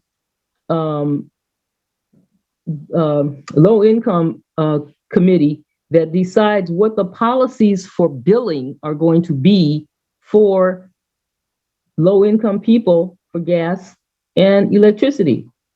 So this is a good place to start your fight. And what it says is, welcome to the Low Income Oversight Board. According to Senate Bill 2, from the second extraordinary session, the legislature established the Low Income Oversight Board to advise the Commission, CPUC, on low-income electric and gas customer issues, and to serve as a liaison for the Commission to low-income ratepayers, that's us, and representatives. Moreover, the Senate Bill X2.2 required specific activities which would enable the Low Income Oversight Board to advise the Commission. It also described the selection process and types of members allowed to serve on the Commission board, and additionally listed the Commission's duties in conjunction with the Low Income Oversight Board. We should have somebody going to those meetings every month.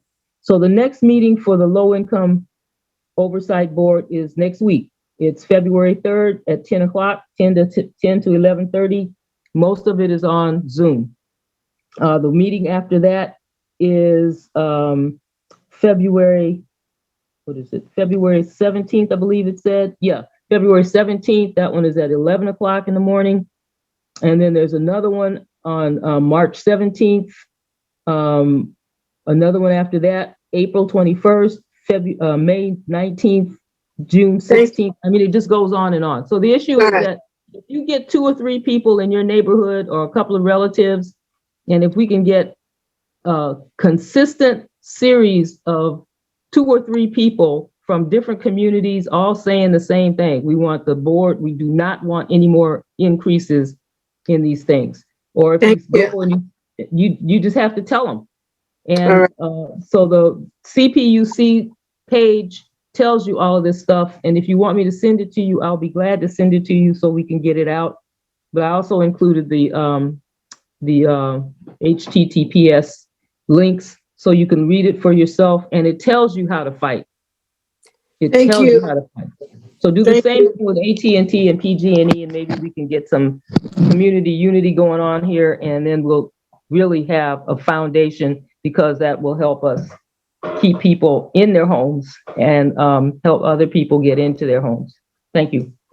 Thank you so much. That was some really powerful information for us as the public utility payers to know. We're totally exceeded our time here this evening by 30 minutes almost.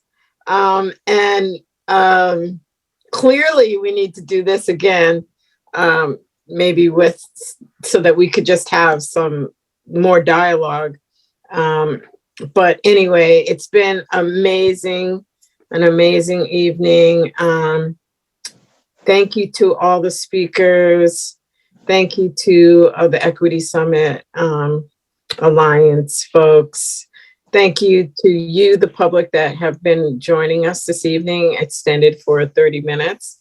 And thank you, Omowale, Dr. Omowale, for that analysis and keeping us informed about what we need to be doing, as well as all of these. Everyone tonight kept us informed about all the things that we need to be doing. And one of the things that we need to be doing is staying united and being in solidarity with each other. Stop working in silos. Listen to the Black and people of color, especially the candidates or electeds. I am so looking forward to seeing the next 4 years of my friend Mayor Eduardo Martino's leadership, and also the Alameda County District Attorney Pamela Price's leadership. And we just have to stay encouraged, not get discouraged, stay COVID free, influenza free, disease free, and stay healthy, be happy, and love ourselves, and love each other, because that's where we are. All we have is each other. So please, we look forward to seeing you at the next Equity Summit, whenever that is. I'm not sure, but yes. Thank you. Thank you, Cheryl, for your leadership. We really appreciate it. Okay, who's